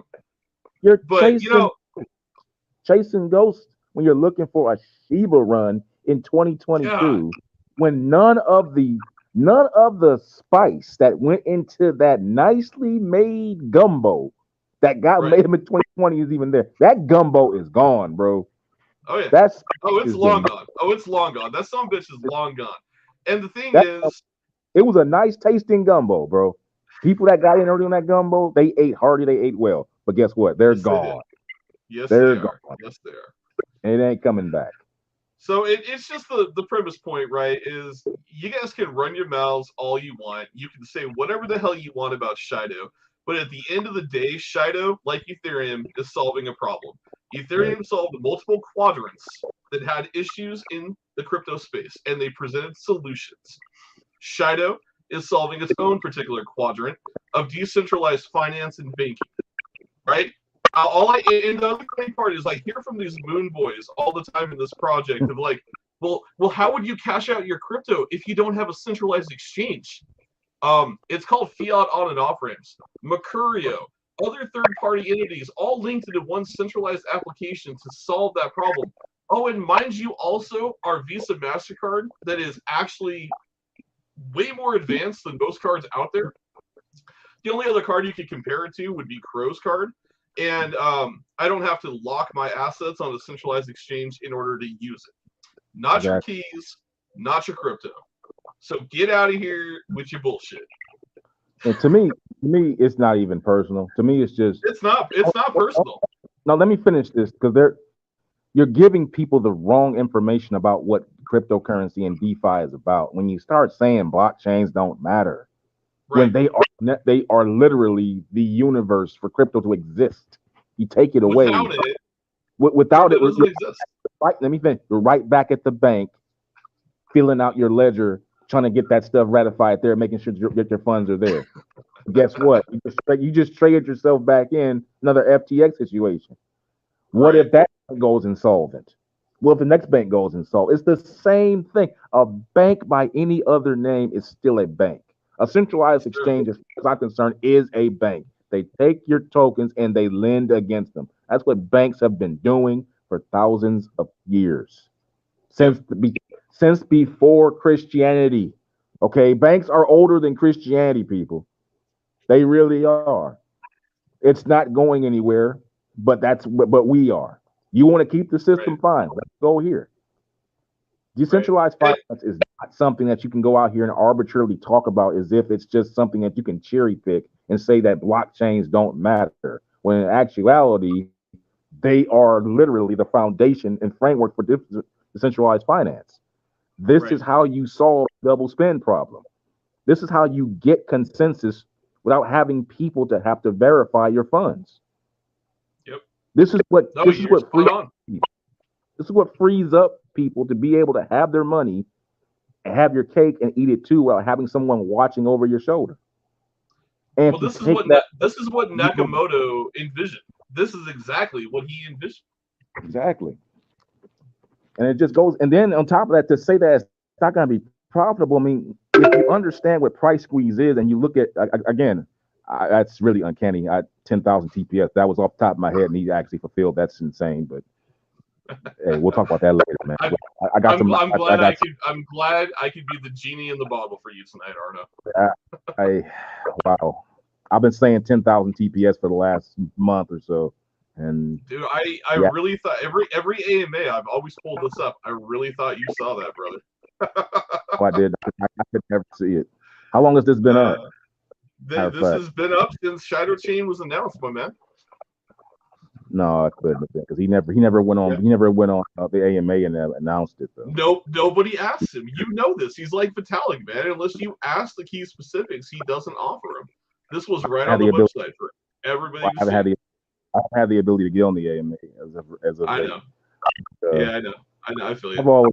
I've said on other AMAs that I thought 10,000 TPS probably would be potential because the token, like just thinking out loud, the token's already pre-mined. There's no reason why you couldn't do 10,000 because you don't have to worry about you don't have to worry about the mining situation, and the fees are going to be basically non-existent because you don't have to worry about the minting. You don't have people out there competing for transaction rights outside of the computations on people on the blockchain developing. That's why you have the problems on Ethereum. You have so many other transactions getting priority, but you also have to compete against people mining the token at the same time. All of that congestion leads to high fees. So you don't have the congestion over here, and you don't have to worry about any of that. So now you have the ability to have a much faster rate. Hey, so real quick before we hit this question, I'm gonna pull one up here. So we have a gentleman, Aces. Aces, this isn't emotional by what I'm telling you. I'm gonna pull your question up. So he says you were singing vaulted praises not too long ago. The fuck happened? So Aces, here's what we're gonna say. This one. I mean, because this type of stuff I'm used to saying. Go for it. Mr. Aces, how are you doing? I don't know if you're out there listening. you're focusing so much on trying to prove somebody and throw something in someone's face. Let me tell you, the sincerest form of being an adult is being able to change your mind when you come across new information that disqualifies or shows you something that's better. Thank you. Married to an idea that you thought was going to bring you somewhere is not an adult situation that you want to be a part of. So, sir, I invite you to have an epiphany on that and take that and put it in your back pocket and reevaluate your stance right now with your investing strategies, because that is not the way you want to be going forward. That is me speaking to you as a friend. There is no need to get into the unnecessary mudslinging and things that don't matter and throwing something in someone's face after the fact. Because what me and my friend Valhalla have done, we have done the legwork and we have done the research and we have made a decision based on what we have read and computated, not on what we feel or what we've been told or what we have been married to for over 12 months. Yeah. We have educated ourselves on what we were doing based on information. That is how adults go forward in life, brother. And that's me speaking to you as a friend. Okay, yeah, so let me add to that real quick here. So, because Ace, again, I don't want you to feel like this isn't targeting you as an investor. This, what we're talking tonight, has been brought on by your community, your leaders in your community that don't know what they're talking about and are feeding their investors bullshit, quite frankly. And this isn't emotion. This is a logical decision that me and Arna made. Now, understand, if you believe wholeheartedly that 100 centralized exchanges are going to make you a millionaire, I wish you the best. If you believe that a reskinned version of PancakeSwap is going to change the DeFi space, I truly do wish you the best. What I'm telling you is that a decentralized bank solving the biggest issue in crypto, which is why your portfolio is probably down 30 or 40% today, because there's FUD around CZ.Finance, there's fears of another major centralized exchange crumbling. You've had the FTX debacle. You have had all these things, all these catalysts that have irreparably harmed our space because we have allowed centralization into a decentralized world, and you have used that as an excuse to try to get rich, is why we are in the situation, and not you personally, but the crypto space in general, and developers have used that as an excuse to try to get rich, which is why we're in the situation we're in today. So I tell you, and I tell you honestly, as a friend as well, I have no ill harm against you. I will 100% call out Pablo, Power, Ozzy, and any of the leaders in that team and project that are feeding you bullshit and telling you that 100 centralized exchanges will make you a millionaire. Because I can promise you right now, after I left Volt, I have 20x'd my wallet. 20x'd my wallet by diversifying in 2 projects. I want you to understand that. You are sitting in Volt hoping on a dream. I am making money diversifying. I want you to win as well. I want every investor to win. You have got to get out of the logic of marrying a project. You have got to get out of the mentality of a cult mentality telling you that this is the only way you will make money. Because, my friend and sir, you are incorrect. They are incorrect, and they are feeding you bullshit. Anything else you want to add to that, Arna? Well, let's go ahead and strip it down logic. Let's go ahead and strip it down fundamentally. Why 100 exchanges doesn't guarantee. I won't say it won't. I say it doesn't guarantee success. Yeah, I won't say it won't either. But your odds are very, very minimal. Get down to the meat of it. The reason why you guarantee success from exchanges listing your token is that it all goes back to this. People will need to buy it. And then on top of that, they need to hold it. And then on top of that, the pretty sitting holders will need to hold that floor for you. In most cases, the pretty sitting holders have the lion's share that they bought early. And they're going to have, so you're telling me that people holding maybe anywhere between $1.5 to $5 million worth are going to sit there and hold that floor for you so you can get your stuff in over time when new people come in? Not likely. And you know why? Go take a look at Shiba. Go take a look at the top of Shiba, and people got buying that top. They're still holding that back. This is one of the reasons why I think the recovery's coming. That's another story, which is a positive thing. It's a positive thing, but that's another story. The reason why you can't hold on to centralized exchange is because a centralized exchange, in a sense, as I've always said, it's a bank by another name. They take cryptocurrency and they leverage it for other plays that are nefarious. They always have, they always will. And when you put your money and you expose yourself to that type of volatility, that is not, how can I put this? It's not based on real world speculation. It's more from people just taking your money and lending it so they can go ahead and line their own pockets. You're always going to have the risk of what happened with FTX, because that is not what real investments should be exposed to. A real investment should be exposed to you holding your token under your own terms, based on what you see coming from what you've already ascertained from hopefully vetting the project first, or at the very least going with your gut feeling based on, okay, do I like the guy, the way he talks? Does he seem like he knows what he's talking about? Even if it's just, I would rather go with that than just go with just, oh, well, I've been in it so long, I don't want to sell it, or I have to go because it has the same name of a previous crypto that did very well. Right. And don't get me wrong, there's nothing like Valhalla, my man, you did that. You went in, saw the Inu craze, you did that, but you eventually smartened up. You smartened up and made a better play. There's nothing wrong with changing your mind when you come across new information. That's part of what being a man is all about. And I hate to get metaphysical, but that's part of what being an adult is all about. You have to be able to new information. Here's the other aspect, real quick, Arno. So I don't know if you can see what I drew. So real quick here, I just wanted, this is for Ace. This is for your context, okay? Your leaders in Volt are telling you that you're going to hit a new all-time high after a new all-time high. I've heard it for months on end. I want you to understand you are 67.53% down from your original all-time high. And albeit I want you to understand that all-time high was a fake all-time high, because Pablo went live on a broadcast with power telling everybody you're going on crypto.com. That is the only reason this ran happened. That's true. So your all-time high was built on lies, and you're now 67.53% down from your all-time high. This is why we left. I just want him to understand. This is why we made the decision we made. We saw this happening. We got out before the 30 days of bloodshed occurred. I was not going to lose any more of my asset than I had.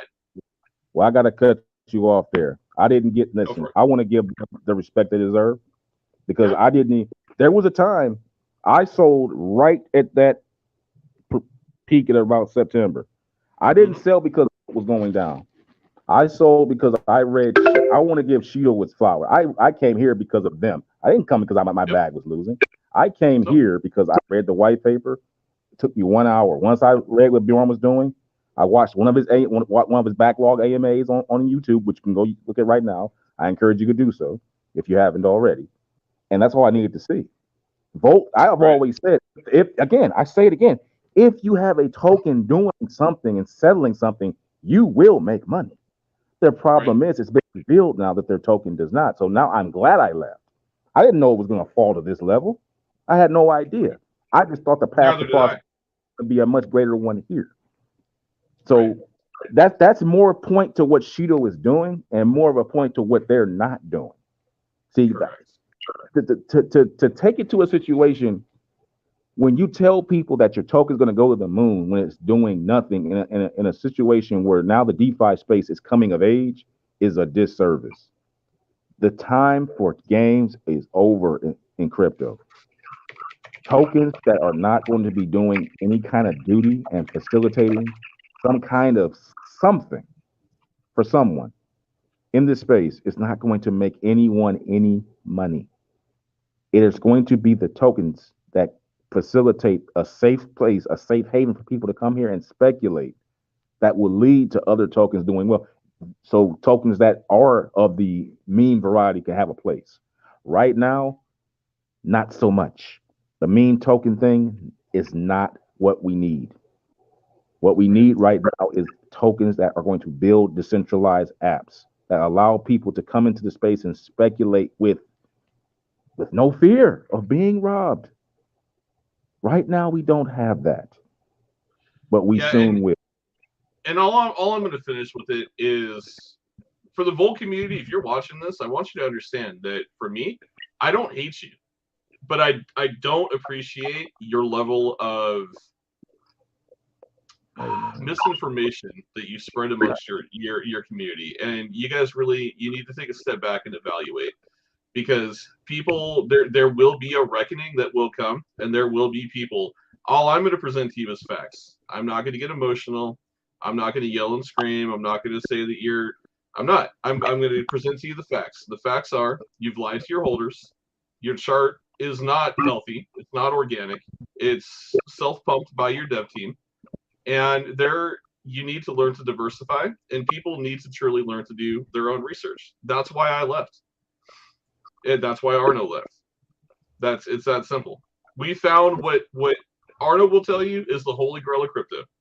And I would never look back. I wouldn't look back. It's the holy grail. I mean, you get a chance to invest in a blockchain product. I mean, again, I say it again. If blockchains are the foundation of what cryptocurrency is, ergo, there can be no higher investment by definition. So there you go.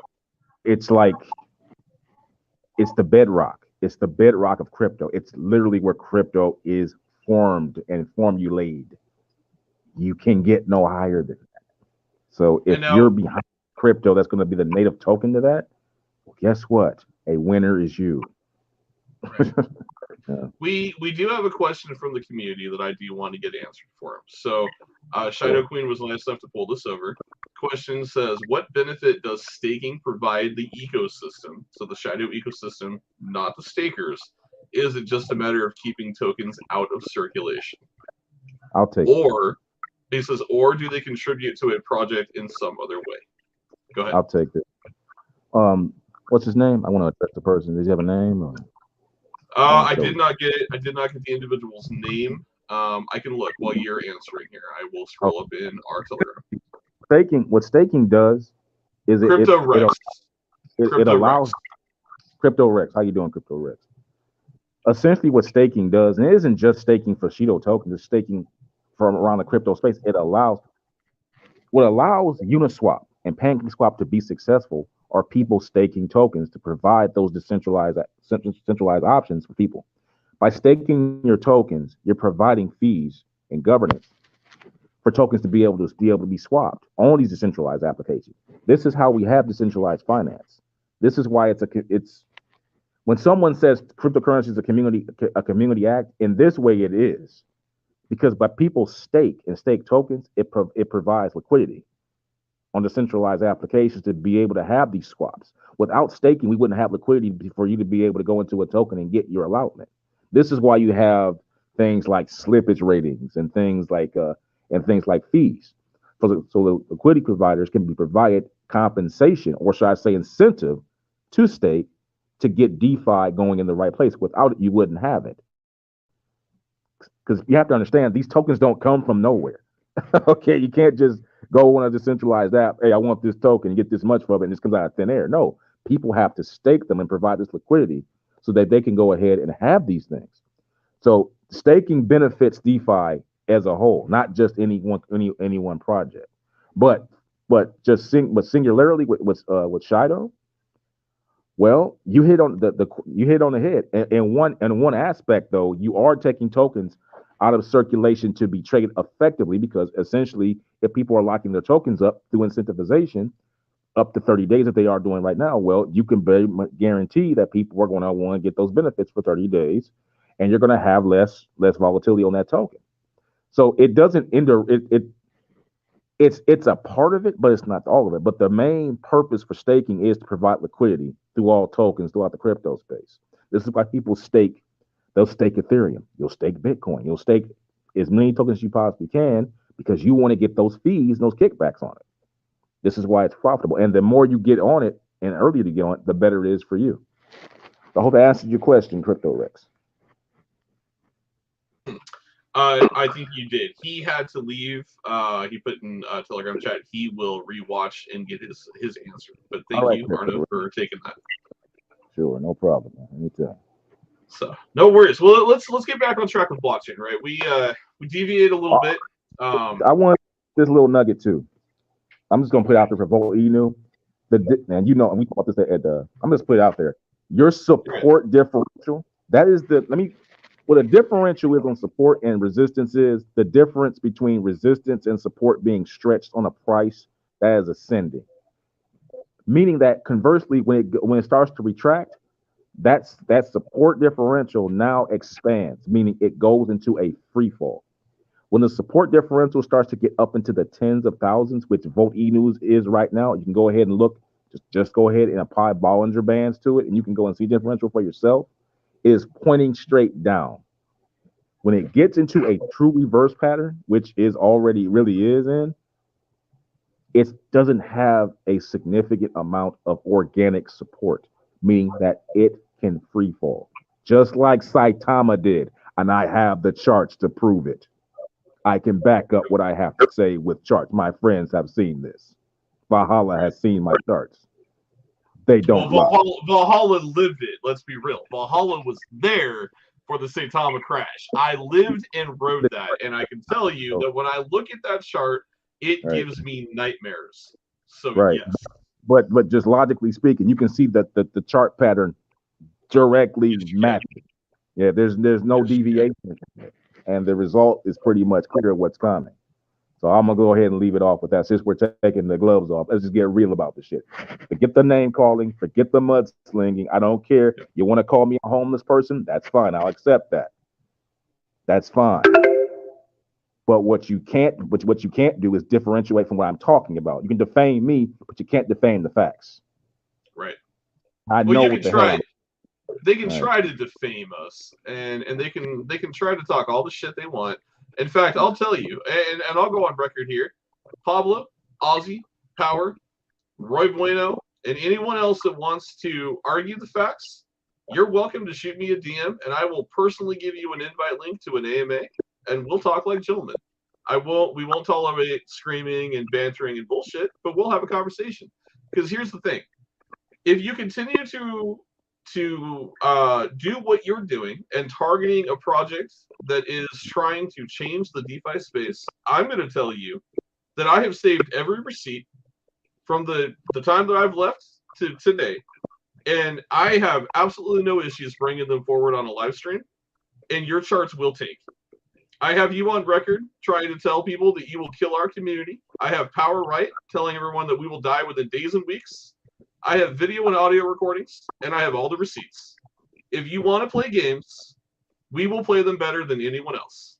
And I promise you, you will lose. So my suggestion is you back the fuck off, and you stay in your own lane. And your lane is a meme coin. And I want to go ahead and also add this too. This is not a reflection on Bjorn or the devs. They have nothing to do with this. Correct. If Valhalla decides to do this, me personally, I'm not into mudslinging. I'm not into trying to. I'm not into mudslinging, and I have no interest in moving forward with that. Well, I'm asking a community to show mutual respect. But in the situation, if it was a live stream coming on and we had a mutual discussion, which I am totally 100% for, I think it would be good for the space. Personally, it'd be great for the space to have an open discussion, not an argument. Not even really a debate, just an exchange of ideas and ideologies, and then have them put on the table to be dissected healthily for the community to ingest. If we did that, then I'd be down for it. But I want to say this. This has nothing to do with Thorn or any of the heads at Shido. They are their own entity, and we're just two individuals who are invested. We do not speak for them, and we do not speak on their behalf. But we do support the project. Correct. Just like you support your project, and I'm going to speak it directly to Pablo. You are 100% Volt. I am 100% Shido. And I will tell you flat out, man to man, front to front, face to face, stay in your lane. We'll stay in our lane. Continue to sling mud. Continue to cause problems. You're going to reap what you sow. It's not going to come from me. It's not going to come from Arno. But there are people, and there are people in your community that are tired of hearing it and tired of seeing it. I am one of those people that is equally tired of seeing it. Cliff, Cliff Snipper, or whatever the hell you want to call this guy, if you ever disrespect a woman the way you did on Twitter again, I will personally submit enough information on Twitter to get you banned. Do not play that game. Do not call somebody the names you called somebody on Twitter. It's not required. It's not needed. I don't want to see it again. And if I see it, I will report every post that you put that has us tagged in it, because it's unacceptable, sir. The childish shit, there's no place for it. Exactly. We're all grown adults. We're all grown men here. And let me go ahead and say this: attacking somebody through internet means is the most bitch-made form of communication that there is. That's why I don't do it. I don't believe in it. If I'm gonna attack you verbally, I'll do it to your face, because I want escalation. If it's gonna be escalation, let's have it right there and then. The reason why people attack through internet means is because they can't handle the smoke. That's why they do it. They don't want the smoke in real life. This internet stuff is so easy to sit there and demean someone through internet means. Why do it when you can have a good discussion? Because that's what the internet should be for. Getting people of diverse backgrounds around each other to have healthy communication and exchange ideas from different walks of life. That's what it should be used for. Well, here's what I would say. Bottom line is, I want everybody to win, including everybody in Volt. I want you to win. I want everyone to make money in the crypto space. There is no reason to sling mud and to throw people's names, to call me a janitor, to call Arno homeless. You don't know what I do for a living. Get the fuck out of here with that nonsense. Enough is enough. Stop mudslinging. Stop throwing shit around. Stop trying to demoralize and make people look bad. You are here to make money. We are here to make money. Your project and our project are totally different. That's totally great. In a world of meme coins, I will give Volt credit. You guys have done what most meme coins can never accomplish. Congratulations. Shido has done what most utility tokens have dreamed of doing. Both projects have done great things. That's where my celebratoriness will end, and I will tell you that tread lightly, because there will be no more of this moving forward. I don't want to hear our name mentioned in your AMAs. I don't even want to hear Shido in your voice, because you have no interest in Shido. You are chasing meme coins and green candles, and I wish you sincerely the best. Well, since we're going there, then let's go there. Then can we clear this up? Can we clear up the fact that you are not the one dumping the charts? That you are not the head of the Volt Inu hate parade? That you were not the one. I never was, man. I never was. That you were not the one. Like, you're not the one out there coming up with this formula for reflections. That was not you. You're just a guy like anybody else trying to make his way through crypto. For whatever That's exactly it, man. And it's sad because people like to use people as a rallying call for their own biasness. And I guess you came on the right guy at the right time or whatever. For whatever reason, people just want to see and put you as this destroyer of worlds, and you're just a guy trying to make his way. I think the best one literally was Valhalla the Usurper. Like, are you kidding me right now? Come on, guys. I'm not a Dark Lord of crypto. I am not some crazy guy that has like been planning your downfall in the background. No, I was actually a very loyal holder of Volt. I was actually somebody who really truly believed in the project. And I will even go as far as telling you that getting me to sell my Volts, it didn't happen at first. Arno was like, dude, you need to come to Shido. And I was like, nah, Volty change is coming. It's coming. Like, we had multiple conversations. I truly believed this shit was going to be revolutionary. And I will tell you that initially, I didn't sell my bag. In fact, initially, all my money that went into Shido was new money, and I held my Volt position because I still had a glimmer of hope that things were going to go the right way. And then you guys came on a personal attack frenzy towards me, and I was completely loyal. All I did was diversify, and you chose to come like a swarm of hornets. So you know what? I don't support that shit. I don't support cults. I don't support that mentality. So I dumped my bag, and I moved to a community and a project that I firmly believe in. That's where we are. That's bottom line. Yeah. The two people sitting on this stream right here, yes, we were both 100% backers of Volts, because what we read, what we were being told, your token was going to facilitate swaps. Your token was going to, what we assumed, be the governance of your project. That's not what happened. So a decision was made. That's where we are. All right. I'm just glad I wasn't there for that. I mean, man, I just want to get back on the fact that Shido is, you know, when you have this type of atomic swaps is one thing, but then you add in a perpetual lending, and then you add in the fact that you're going to have 100% governance with the token against all of this in a 24-hour capacity. You know, that's what you can't really compete with. And then you're going to do it in a decentralized nature to where you don't even have to worry about having a DApp. It's going to be in the wallet. And then you factor in, you're going to have a blockchain against all of this for the tokens to be migrated to after the fact, while the wallet is already doing it. The wallet will already be 100% integrated by this time. You know, I'm sorry. To me, even before the announcement of the blockchain, it's just, I have to go on record. I'm going to say there's no comparison. I was never into Volt for the meme tokens. I was in it because I read the white paper and I saw the word swap. Because I know if you can get behind a native token that facilitates swaps, there is big money there. Go look at Cake Token. It has 0 listings. 0 listings. No one knew what it was. No one cared. And it went to the absolute moon on PancakeSwap, facilitating swaps. I thought if I could find a token that did the same, that would be my calling card. That would be one of my greatest accomplishments in crypto. I thought it was going to be that. I thought it was going to be that even when I saw. Let me throw this out there because, hold on real quick. I want to add something to what you're saying real quick because it holds weight here. So what you just said right there, you entered because of swaps. So I'm going to draw it back. When I entered, my belief, because I came from Saitama, I firmly believe we need centralized exchanges in order for this token to move forward.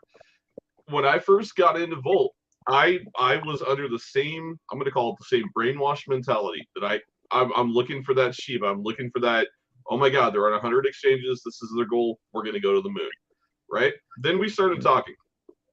And I had a level of knowledge at that time about, you know, swaps and trades, but not to the in-depth level that you do. So the credit there, if you guys truly want to understand why I know what I know, why I am as educated as I am today in crypto, it's because of the gentlemen of my live stream. Was in my DMs. In fact, when he first DM'd me, I actually thought he was a scammer, and I almost deleted him and blocked him because clearly I say don't DM me. And out of nowhere, I got a DM from this guy, and I was like, "Who the hell is Arno St. Pierre?" I pulled it up, and we started talking. And I'm very thankful that I did, because not only did I make the best decisions of my crypto career, but I've continued to broaden my learning. And that's what I would encourage everyone in the Volt community to do. Because see, guys, you feed off of what these people tell you, and half the time the people talking to you don't even truly understand what they're talking about. And that's no disrespect. It's a lack of knowledge to you, the investors, but to your supposed leaders that are feeding you this information. They should probably know what they're talking about. And half the time they don't. The problem is you guys are being spoon-fed and you're believing what you're being told. You're not doing your own research. Go out there and do some of this research. When I read the white paper for Shido, my decision was made. For the first 3 days, I was fighting Arno on selling anything or even leaving Volt until I read the white paper. And then I literally entered his DM and I said, "Why didn't you lead with this?" And then he was like, "Well, Bildo didn't lead with it." God damn it, Bildo. But the point here is, when you guys look at me on Twitter, oh, Valhalla is just this evil, terrible individual. No, you guys have it ass backwards. I supported you from day one until you stopped showing support back and you attacked me for a decision to diversify and make money. I didn't come into crypto for the social experiment. I came into crypto to make money and to better my financial future, like everybody in this space should be doing. Take emotion out of investing. So just understand that when you guys came at me, that's when I turned my back on you. Mm-hmm. And it's too bad, because, and it goes back again to the whole thing. Blockchains don't matter. That's exactly what I was trying to get down to. Like when you have someone literally being completely intellectually in debt like that, let's just call it what it is. You're intellectually in debt. When you start talking like that, you tell me that it's the equivalent of telling me we're on the war. It's the equivalent of sending soldiers to war and telling them, well, here's your guns, but bullets don't matter. So how are we going to fight the enemy then? Right. We're gonna hit them. We're gonna just hit them with our guns at close range while we're getting shot, taking bullet. What we're gonna do? A Roman phalanx here. The first couple guys take the bullet for the first guy, and they just keep following up. Like, no, the bullets are just as important as the manpower that shoots them. They are the framework. You need the blockchain. You can't have cryptocurrency without it. And if someone is building one, remember, blockchains beget other blockchains. You have a project that builds, projects come on there, and the ones that the cream of the crop usually ends up going on and forking off and creating their own. You've seen this with Solana. Remember, Solana, Avalanche, EOS, Tron, they all began on Ethereum and they all forked off and created their own ecosystems. Some are doing well, some not, but they're all making people money. Even the failures have made people handsomely rich. EOS, I love EOS because I think it's the perfect one. EOS had grand designs of doing 1 million plus transactions per second. Didn't quite make it, but guess what? You know what they did make? Millionaires. Mm-hmm. I got EOS pulled up right now. Yeah, I see it now. Yeah, 87 cents. Valhalla. Imagine buying EOS in 2015, man. Oh, let's see. What was the price in 2015? We were back here. Hold on a second. Can I not? Is it not going to let me go back to? Well, I'm pretty sure they have everybody else. You know how that goes. Well, we'll see it right here. It's showing me. So 7/4/2017, you could have bought it for $3.35. All-time high, you were sitting on 21.64. I mean, that's a pretty good takeaway. Mm-hmm. But if you had bought this before, when it was a fraction of a zero before it went to that multiple dollar point, that's what I'm getting at. We had a pre-launch. That's where we're at with Shido. I mean, getting on Shido right now is, like I said, it's a holy grail situation because you have a blockchain that's being built that's going to have 10,000 TPS. And now Arno now knows it's not just a guesstimation anymore in my head. But 10,000 TPS, brother. Yeah, 10,000, which is just insane. They're starting with that. They're going to scale up from there. It's insane. People have no idea that the utility stress that's going to take place with that type of transaction rate is going to be absolutely ridiculous. Because now you're going to start and then scale up. Right. So people have to understand that. And then you have to factor in the buyback and burn of, again, 0.03% taxes on all transactions. And then 30% of that revenue will be burnt off to buy back Shido effectively off the market. And you cannot use static math with that, people, because utility stress it oscillates. They're gonna have peak moments. You're gonna have low valley moments. So at any given moment, we could have peaks of Jesus, man. You can have an hour where you do $3 million worth of volume, and yeah, but I mean, you're loud, but that's what takes place. I mean, volume is not a finite. It's not built. It's not. It's not. Like when it happens, it just happens. You get boom. Then you got $3 million worth of volume happening in that moment. Well, guess what? that 0.03% tax gets that tax, and that 30% gets coming off, and it's going to buy back Shido off the market effectively, or at least the worth of that. And that's what it gets down to. It's not about token amount. It comes to point. That's where the price squeeze comes into play. Price squeeze is when the percentage to provide a service has to go up against the tokens allowed in circulation. It's not about the token.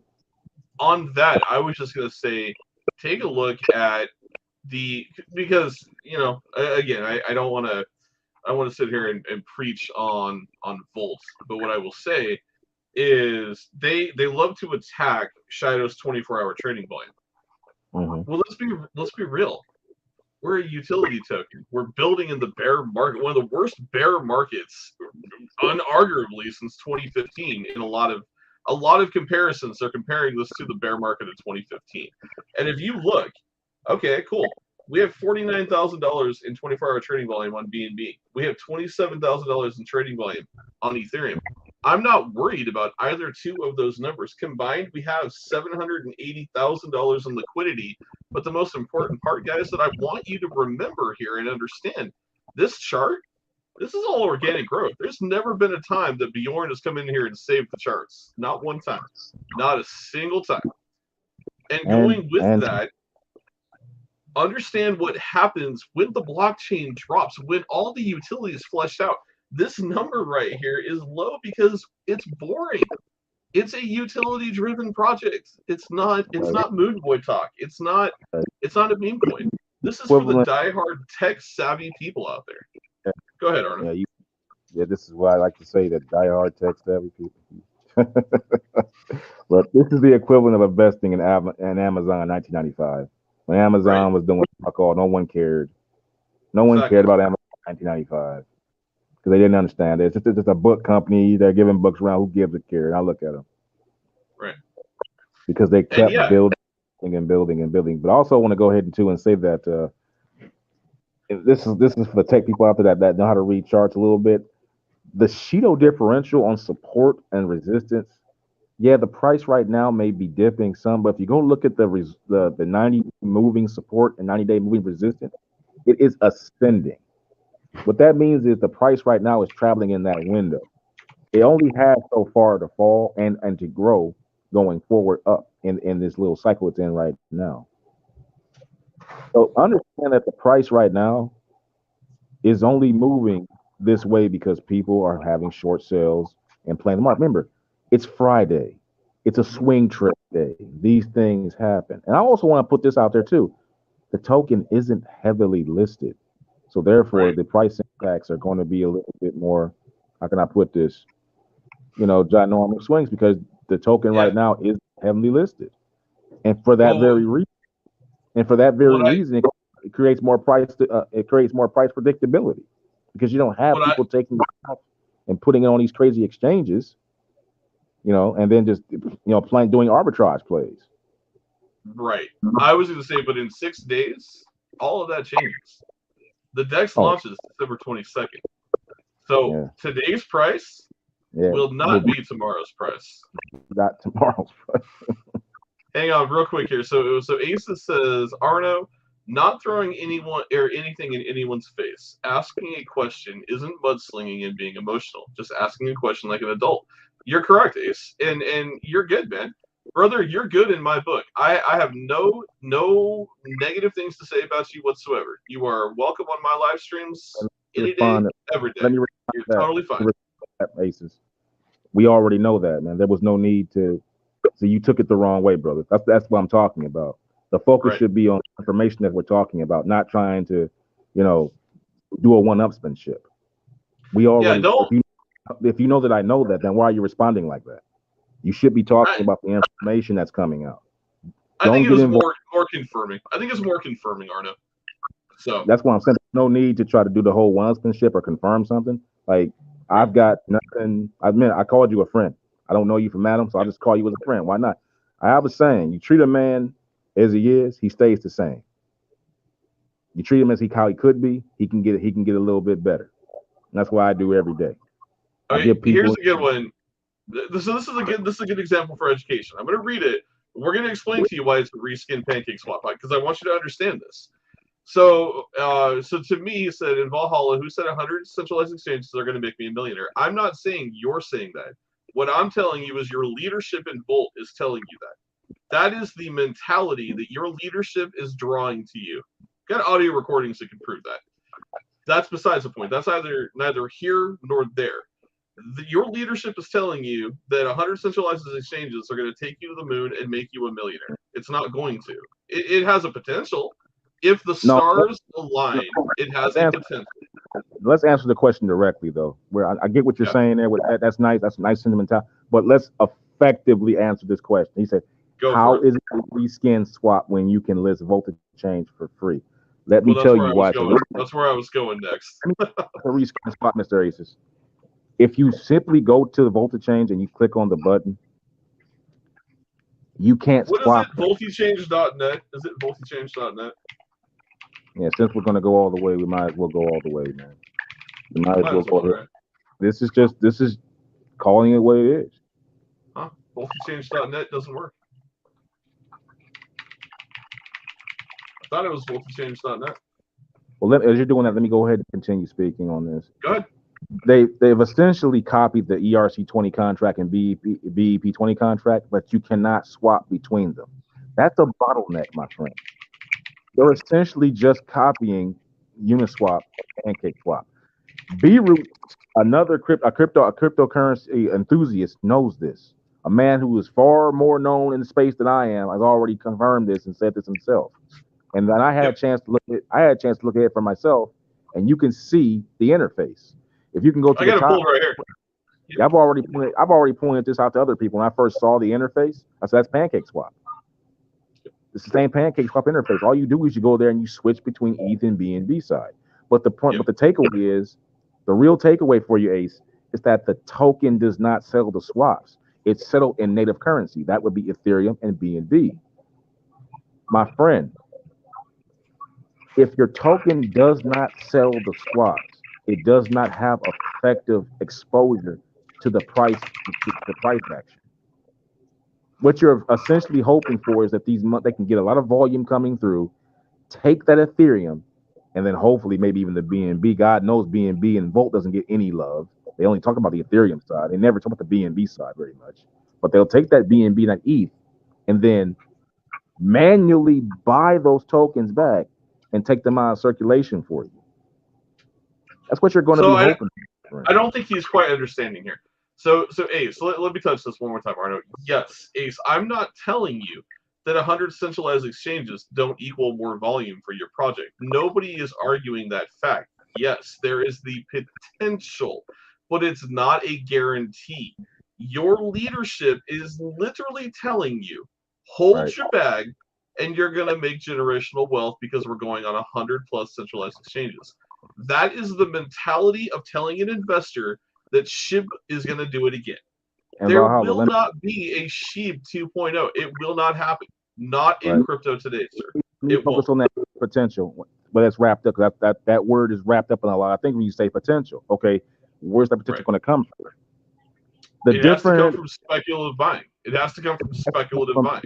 Not even just speculative buying. It's come from speculative people buying the token for a reason. Remember, speculative buying is based on a reason to buy. Right. What organic reason would they have to buy other than an emotional rush or compulsion? They're going to have there are two things in this world that drive value, most of all. It's either popularity or utility. Popularity can hit very fast and very hard, but it doesn't last. Utility is forever. Ask yourself this, Aces. Have you ever heard of the water company asking for a bailout? Have you ever heard of the electric company asking for a bailout? Have you ever heard of any type of utility firmament in the world being in financial ruin? No, because they established the framework for which human beings live. Cryptocurrency is no different. There's a reason why Ethereum, the price has pulled back, but it hasn't killed any of the main investors. I guarantee if you bought Ethereum back in 2015, you're doing very well in the so-called bear market. You're doing, because those transactions are still coming. Right. You're still making money hand over fist, especially if you're staking. Good Lord, if you're staking ETH, good Lord. So I got a VoltiChange pulled up, but I'm sorry, I refuse to connect my wallet to this, especially after the first slew of hacks happened. Ain't no way in hell that I'm connecting a hot wallet to this thing. But my point here is, if you connected right here, your interface is going to give you the same thing that you saw here with PancakeSwap, which is what Arno pointed out right here on the top corner. You guys, not you, Ace, but your developer did the exact same thing. You have what's called a multi-chain swap, meaning that you can swap between BNB or BEP20 and ERC20. Now, going back to your comment where you said all tokens are listed, yes, because all you're doing is literally typing in the contract address. A swap by nature means all tokens on that chain are readily tradable. That's nothing impressive. That's nothing new. That's not innovative. Literally, I could copy Shido, and I could go trade Shido on VoltiChange because it's an ERC20 token, and all ERC20 tokens, if I import the contract, can be tradable on your swap. That is not revolutionary. That's not revolutionary. From a parallel beyond that, look at SushiSwap. Aces, if you can go ahead and look at the history of SushiSwap, you will see that they copied directly the Ethereum contract. And that's how they conduct their business. That's how they conduct their business. And this is why they remain a very, very low cap in comparison to Uniswap, because they were secondary movers. They tried to conduct on the same contract, which we both know is inherently flawed. It's inherently flawed. Right here. April 18th, 2021. At its core, SushiSwap is just a Uniswap v2 fork. The contract code was copied one-to-one, except for a few small differences. Going back to this, this is the exact same thing. Your code, whether it was handwritten or not, it's a direct copy to PancakeSwap. It literally is a multi-call swap. That's it for BNB, BEP20, and ETH. Shibnobi did the same thing. Volt has done it.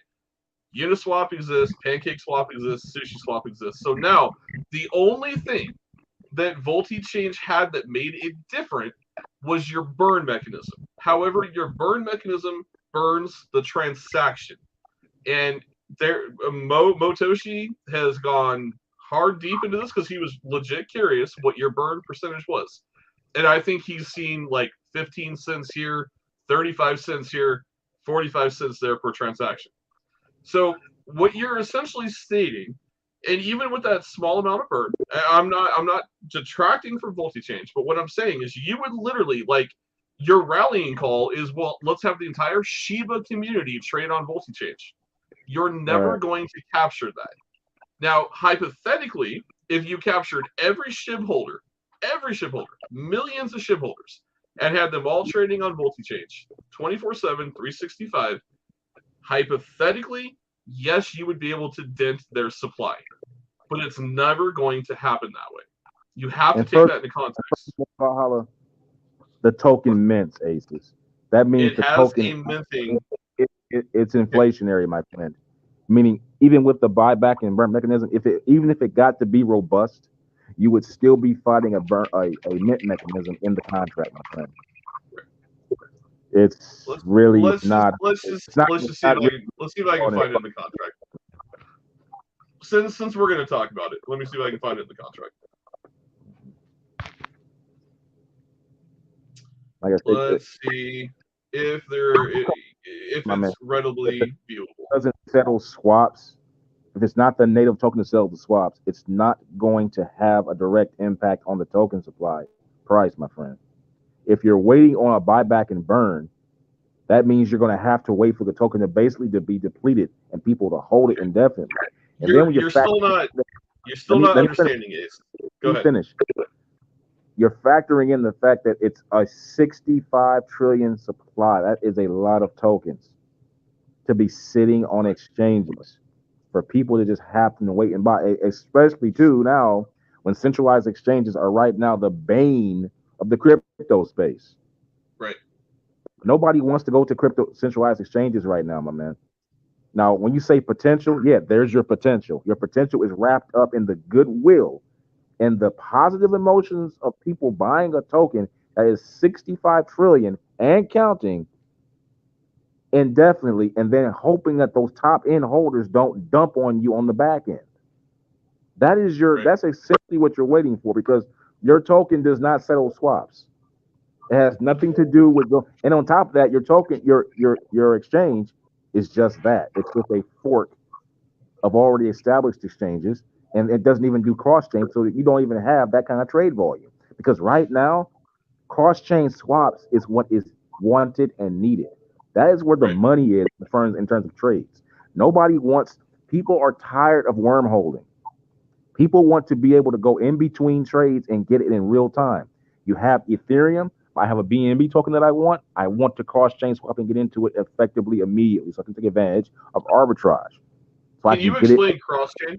Can you explain that? Because I think that's where he's getting confused. Because he's going back to the point of, except you can list in VoltiChange for free. You're not listing in VoltiChange. There's no listing of a token. You are literally importing a contract address on either BEP20 or ERC20, and it auto-populates. Again, this is an example change for free. Let me get this. When you say listing and VoltiChange for free, they're already there. The ERC20 comes with you. If you were watching the stream earlier when Valhalla went down that very bevy of list of tokens on Dex, I'll go back through it. I'll go back through it again. ERC20 contract. All those tokens that get released on that contract naturally get released on Ethereum. It's just a matter of you. It's just a matter of you plugging the contract in there, and then it'll be able to pop because it's already there. I was going to say I could pull any. I could go right here to page 131. Habibi token right here. I could pull this contract. I could go to VoltiChange, connect my wallet, input this contract, and I could trade Habibi on VoltiChange. It does not mean that you've reached out and that you have signed an exclusive deal to list Habibi. Habibi is an ERC20 token. Habibi is on the blockchain. Your swap connects and communicates with the blockchain, so it automatically populates it. What you were told about listing tokens is not correct. There is no listing of tokens. They are all on the blockchain. It's an individual action, Ace. Yeah. When you go there, you plug in the contract. Call feature. Like say for instance, me and Valhalla and you went to VoltiChange and we all put in different contracts. Well, on our experience, our contract will reflect on our personal interfaces. But those contracts were already had to be reflected because it's on the contract naturally. If you were to go in there and put a BNB contract on an Ethereum contract, though, it wouldn't work because you don't have cross-chain ability. You can't trade ERC with BNB. You can only do it single chain. You have to go and swap the chain and then be able to do that. So if you want to get your token from BEP20 to ERC20, you have to wormhole it over or wrap it. Yep. That's the only way you can do it. Or take it to Binance and sell it, and then take that USDT and buy ETH. Yeah, exactly. And that my friend, Ace, that is the difference between Shido.Dex and VoltiChange. And again, this is no disrespect. I'm showing you undisputable proof and facts. VoltiChange is a multi-call swap. Shido.Dex is a decentralized exchange that's a cross-chain, multi-chain exchange. 7 different blockchains that will be integrated into our DEX. And I can take any BEP20 token and immediately swap it for any other token on any other chain that we have listed on our DEX. Meaning, let's say if I want a token from Polygon, okay? There's a project in Polygon, and I've only got BEP20. I can take my BEP20, and I can immediately exchange it for the token on Polygon. And now I have that Polygon token in my wallet. That's a cross-chain transaction. I don't have to swap chains. I don't have to have Polygon's native token in order to buy the token. I literally cross-chain swap. That's what we're trying to tell you here. So like, when your community leaders are saying, well, Shido will never go, no. Shido is doing what revolutionary tech needs to be done. That's the difference between a multi-call swap and a decentralized exchange that is cross-chain with multiple chains attached to it. Let's break that down because it's a lot of big words. When he says multi-call, basically means is you have the ability to bring up a contract if it's listed up. If you have the ERC20 contract, you could have AVA 20 contract up there if you want. You could trade AVA contract, Yes. but you can't trade in between that, and that is a financial bottleneck. Well, the main bottleneck you have for Volt, as far as swaps, is that your token does not settle it. What I mean by settle, it doesn't provide liquidity fees against the swaps, the people on the chains, like Shido will be doing. Shido is instrumental in the swaps in the database. Yes, there will be fees on the individual chains, but the governance for those swaps in the wallet will be facilitated by Shido. That is where the rubber meets the road as far as cross-chain swaps with Shido is concerned. Volt Inu isn't even in its own ecosystem. You're essentially copy pasting the contract from ERC20 and BEP20 and showcasing it in a man-made website to interact with your Wallet Connect, which I would not, there have been some shady activities with it recently that I've heard of people getting their tokens ripped up. Remember, I talked about that in the first part of the show, that you should be very wary of Wallet Connects from exchanges that pop up that you haven't vetted. Yes, sir. I wouldn't be doing that. But going back, no offense to Volt, which is why I won't connect to this. Right, but to bring it all home to you, Ace, you have to understand and wrap your mind around the fact that your native token isn't a native token because it has no home. Right. It doesn't settle anything. There is no native token. It's literally a meme token. And there's nothing wrong with that. The possibility. No, there's not. Let me finish. The possibility, again, the word potential, Ace. This is your word that you use, potential. The word what that wraps up is people buying the token and believing in it long enough and strong enough to hold it indefinitely so that you and other holders who came in at various price levels, remember, it's all about price level. If you came at this level, then you needed to go here for you to make the money that you want to make. And you have to have people ready to hold that floor long enough so your token can appreciate as new holders come in. And then you have to hope that the preceding holders don't dump. That's what you're waiting for. In Shido and utility tokens are not like that because you have a price squeeze situation. Utility stress is what makes the token grow, not people buying it arbitrarily. See, Ace, you're getting emotional, my man. We're bringing you facts, and you're getting emotional. He says, yeah, I'm not here to disrespect, but Shido can't compare to Volt overall. Yes, it can. He says, I'm sorry, but that's just my opinion. And I respect your opinion, but respectfully, I'm going to say that you're incorrect on that, sir. Where's your community? Our community, hold on, let me finish this real quick, and then I will turn it to you. Understand, our community is asleep. Our community is overseas, my friend.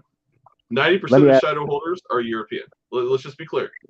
We have 11 people on this chat. That's totally fine. I'm not worried about who's watching. Go look at the reviews. That's what matters. Let me ask you this then, Val. This is important. Go ahead. Okay, yeah, no disrespect. I get all that. No disrespect. I respect that. Child can't compare to Volt overall. Okay, that's just your opinion. Okay, what's your opinion based on, though? Message me that respectfully. Ace, come back with something. Respectfully. Right. I respectfully ask you that, Ace. Yeah, like we're not trying to swing foot, man. Like I'm not saying Volty change won't help your token. This is a healthy parlay. Let's have a healthy parlay, no, it is. Man. Absolutely. Because if you can come some good, so he's going to say he's asking how many holders does Shido have compared to Volt? What rank? None of that matters. None of that matters right now. You're comparing apples to oranges. So you're saying, by your logic, let me and then I will pass it to you. By your logic, you are saying that the more holders you have, that makes your project more important than Shido and what Shido is bringing to the table. Okay, if that is what to you constitutes making a project successful, I would encourage you to go read the white paper of Volt and go read the white paper of Shido. Outside of that, it doesn't matter what rank our project is. You understand how ranking works, right? Your ranking is based upon what exchanges you're listed on, And of course, it is in the hands of CoinMarketCap. I will tell you, I was in Volt for an entire year, and your ranking at Volt was just now fixed in the last few months. So the last part of that is completely irrelevant because Volt was sitting in the 4,000s for almost a year. Arno, I'll turn that to you. Okay, that was good stuff there, but it's important that we directly address, because you have to understand, this is to address the 11 viewer. The glory of AMA is not on the live stream; it's the replayability of it. Okay, right. It's important that we address your statements. And you asked this, condescendingly, how many holders does Shido have compared to Volt? I have to correct you, Valhalla. It does. We have to answer this question. The reason why this doesn't matter is because the fact of the matter is, number one, the time. Shido has not been as long as Volt. Number two, the components that are driving value between the two different projects are 100% different. The utility focus of Shido and the stress that's going to take place with this token is going to lead to the token growing in value. It has nothing to do with millions of people holding bags indefinitely. You have to take the time to understand what utility stress is and what price squeeze means. Go back and look. The most effective way you can predict, the most effective way and tool that you can have to foresee the future is to draw conclusions from the past. Look at what other governance tokens have done. 100% of the time, they go up in value from the utility stress, the governance that they have in their own ecosystem. This is true of Ethereum, AVAX, Solana, EOS, even XRP, which has been in the law offices for years, and yet they have yet to see a fractionary price from 2016, and they never will. I don't think that they ever will, personally. They'll never dump back there because their transaction rates and their governance and their blockchain is just too ginormous. They're too big to fail, quite frankly. So shall it be with every other governance token that goes out there. Now, to address the situation again, I'm gonna bring it back to your whole situation with why you think 100 exchanges matter. Yeah, they can matter. Saying something matters and why it matters is two different things, my friend. Why it matters and the potential that you're talking about, it's based on people having a belief system. Now you have to ask yourself this: would you rather be a part of a belief system or part of something that is going to be a need? This is why I submitted the question to you. Have you ever heard of the water company or the electric company going under? No, because they are necessities to the way that we conduct business and our lives. There is a reason why fads come and go. There is a reason why you don't hear about certain things like what's the comparison I used on our last stream? And I hate to sound like an old school guy here, but the Beatles. The Beatles were one very, very popular music group. Not so much anymore. They're not anymore because they're passe now. But the technology that ingrained their music in people's minds not only still exists, but has been improved on and still going to this day because it is a necessity for us to be able to have music and play it at our convenience. That technology, though the Beatles are far gone, they're gone, they're never coming back. That technology is still with us, my friend, and continues to be improved upon. Crypto and every other walk of life is the same. The two things in this world that drive value are popularity, yes, but also utility. But popularity has a short lifespan. Things that provide a framework for our daily conductance of how we live our lives is forever. And if it doesn't, it just improves upon. No different than what fire has been harnessed for to what we do with furnaces and such. Right. No different than the steam engine to combustible engine. All right. Yeah, no, you're spot on, Arno. And I'll go back a little bit here. No one's saying that your opinion doesn't matter, but what you're basing your logic on, well, our coin market cap standing is this, so our token must be this. You have to understand, for 12 months, Volt was not where Volt is today. Congratulations of where Volt is right now on your coin market cap standings. Absolutely. Congratulations on that. But that's not where you were for an entire 12-month run. So by simply saying, well, our coin market cap is higher than yours, in my opinion, that's irrelevant, because we are not focusing on getting listed on 100 exchanges. We are focusing on building utility that is bettering the crypto space. We're solving, like Ethereum solved a quadrant after Bitcoin. We are solving a quadrant that is currently the biggest issue in crypto, and that's centralized exchanges. There's no beating around that fact. We can all agree that right now centralized exchanges are they're not trustworthy.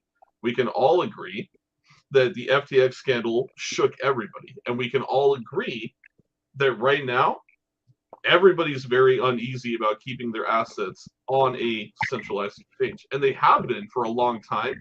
It's that this has finally brought it to the forefront. Then enter Shido, we're solving that problem.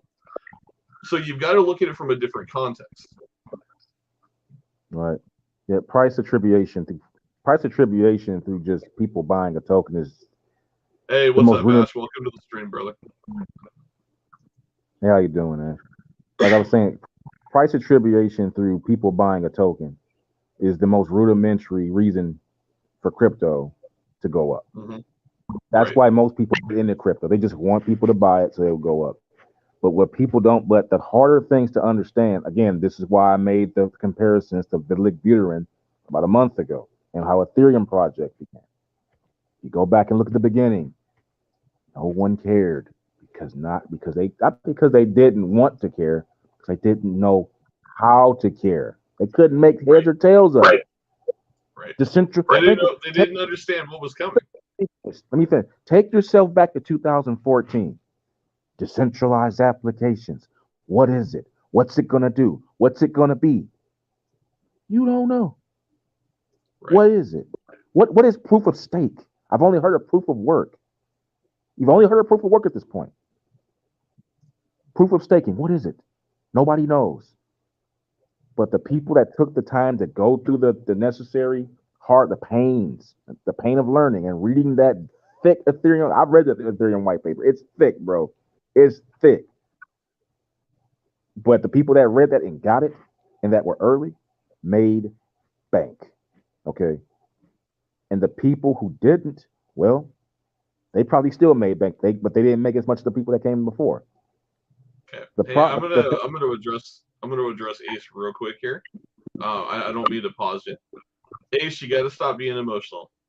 Says, I agree. A rising tide lifts all boats. I'm not here to hate. I hope Shido blows. I hope all of crypto does so we can all win. What I don't appreciate is Valhalla throwing Bolt under the bus. You have to understand, I didn't throw you under the bus first. I didn't say a word about your project in a negative light until you came at the project that I represent, and you came at me personally. Now, I'm only showing you facts, and I am only showing you the information that you're not wanting to see. You got to take emotion out of this. Ace, I like you. I got no ill will against you. I am not trying to, in any context, make you feel a different way. But I will point out facts. If your leaders of Volt Inu are going to go on a live AMA in front of 500 to 700 people and talk shit about me and Arno and this project and call it shit do, I have the right to go on my own platform, which you are a guest of, by the way, and defend my project, but also point out the facts and not just entertain the bullshit. So I do want you to take the emotion out of your context, because you're still being emotional and you're trying to justify your reasons by emotion. I'm not doing that. I am simply stating the hard facts. I hope we all win. Everybody. I hope you win as well.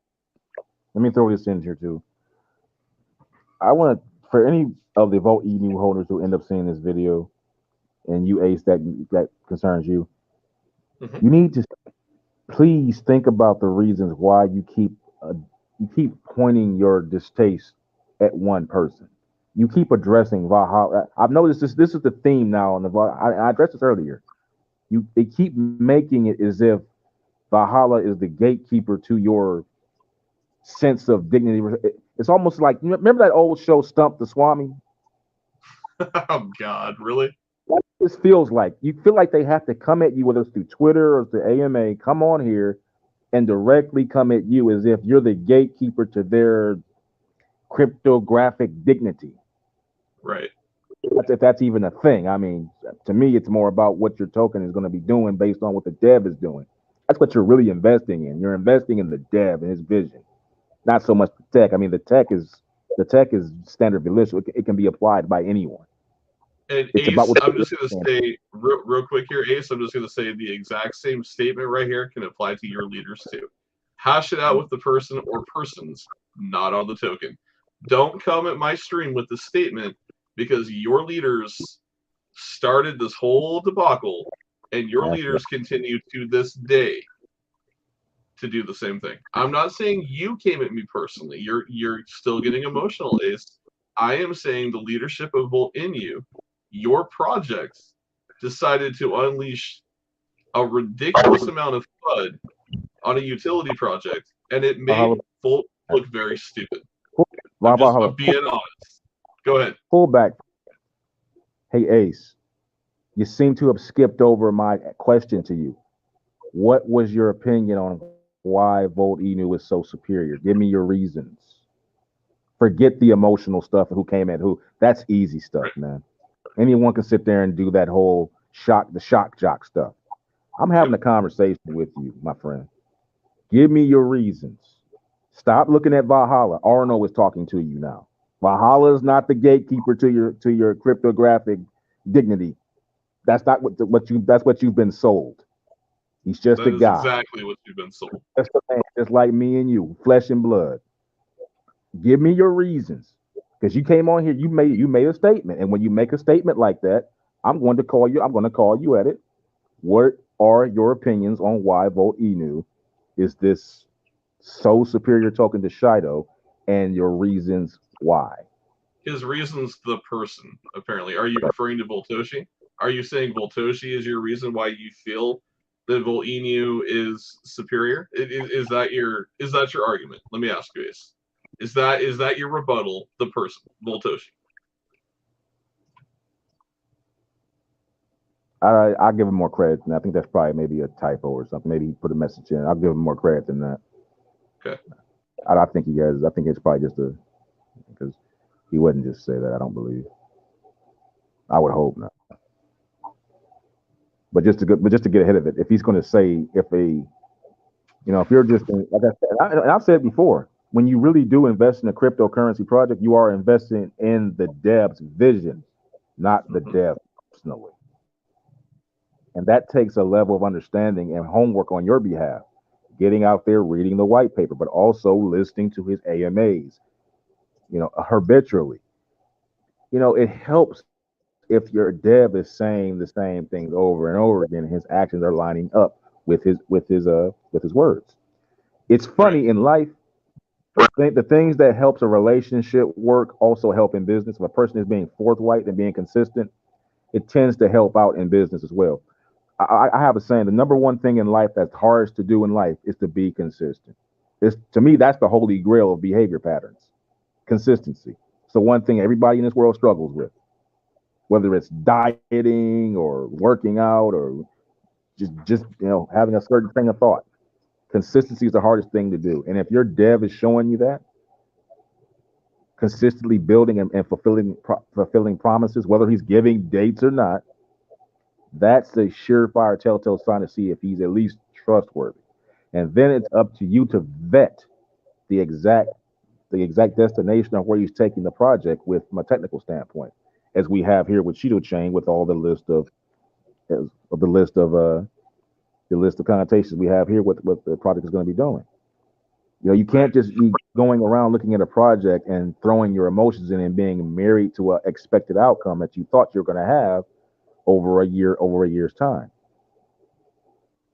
So he says my reasons okay. So I'm assuming he's going to write out his reasons for you. I respect that. Take your time. I ain't going nowhere. Hey, we'll see you later, Ash. Take care, brother. I have a question for Ace as well. And this is more, you can call it reverse psychology, but my question I'd have for you, Ace, would be, You clearly came on this stream this evening. You know I no longer support Volt Inu. You know that I support Shido. So my question for you would be, you came on tonight and you've hung out watching this entire stream. So to me, it almost sounds like there's a curiosity about Shido, that you personally as an investor, something about this project has piqued your curiosity, because you've come on this stream and hung out for almost 3 hours now and listened to me and Arno. So my question would be for you, you're here defending Volts because I think you feel emotionally that I've attacked it, but I'm only offering you the facts. This isn't FUD. I'm offering you the undeniable facts. But my deeper question I'd have for you is, what has intrigued you about Shido? Because that's what I'd like to know. And that's a wonderful thing, because if you're looking to diversify, I encourage you to do that, because I'll go on the record and say my wallet is well over 20x since I moved my assets.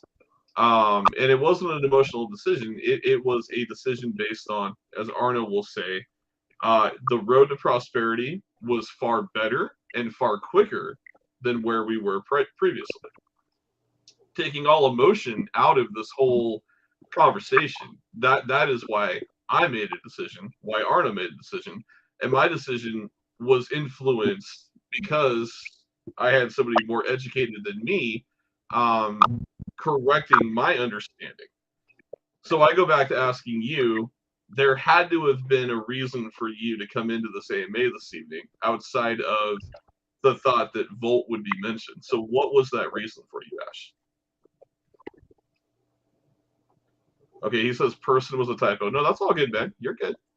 And okay, I think he's still listing his reasons. So take your time, buddy. And Ash, or Aces, I'm sorry. I don't know why I called you Ash. Aces, I don't want you to think that me or Arno are slinging any level of disrespect. I actually can appreciate that a Volt holder can come on and have a civil conversation. So I will tell you, props to you for being willing to enter the Shark Tank. I really will say that. Props to you for doing so. That's a bad choice of words. Well, it's kind of that way, though, because there's two people here that are very staunchly going to defend Shido, and he's coming on willing to have a conversation. So I will still hold it. Yeah, but at the same time, we're gonna respect his opinion, at least hear him out. The Shark Tank. Exactly. Your ass. All right. Well, okay. I guess it's a bad parallel. I would say you're swimming with two sharks, and I'm willing to give him credit for jumping in the ocean. Okay, he says our marketing is next to none. So let's touch that. Yeah, you have great marketing. But here's the problem, though. You are being asked to pay a 13% tax, and you have no say or control over that marketing. That is a little concerning to me. Arno? Well, I'm just addressing what you were saying. I was just being careful for the replay value, because the things that we say can be picked apart. That's why I was saying that. I don't. No, I agree. But marketing, I mean, is it? I mean, okay. Well, let's take a look at it. You have the soft drink initiative. Okay, the UFC fighters who are basically, and by the way, they aren't even what you would call the top level UFC fighters, but you got UFC fighters who are basically like about 50% record. I'm a fight enthusiast. Trust me, I know who can go and who can't. These guys are basically, they're journeyman fighters. They are what they are. Okay. And you have buses, which is tantamount to having, the same level of advertisement as Burger King. All due respect. That's tantamount to that. That's not what I would call high level marketing, my friend.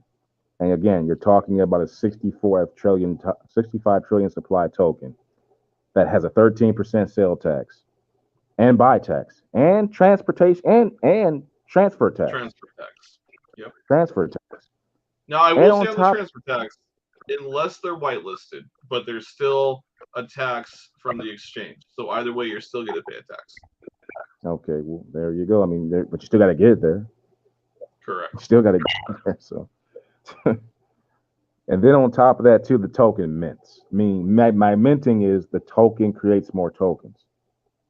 Okay, they're not redistributing. If you were to stake it, if you're able to stake it, they're not redistributing fees. They're minting new tokens and giving you those.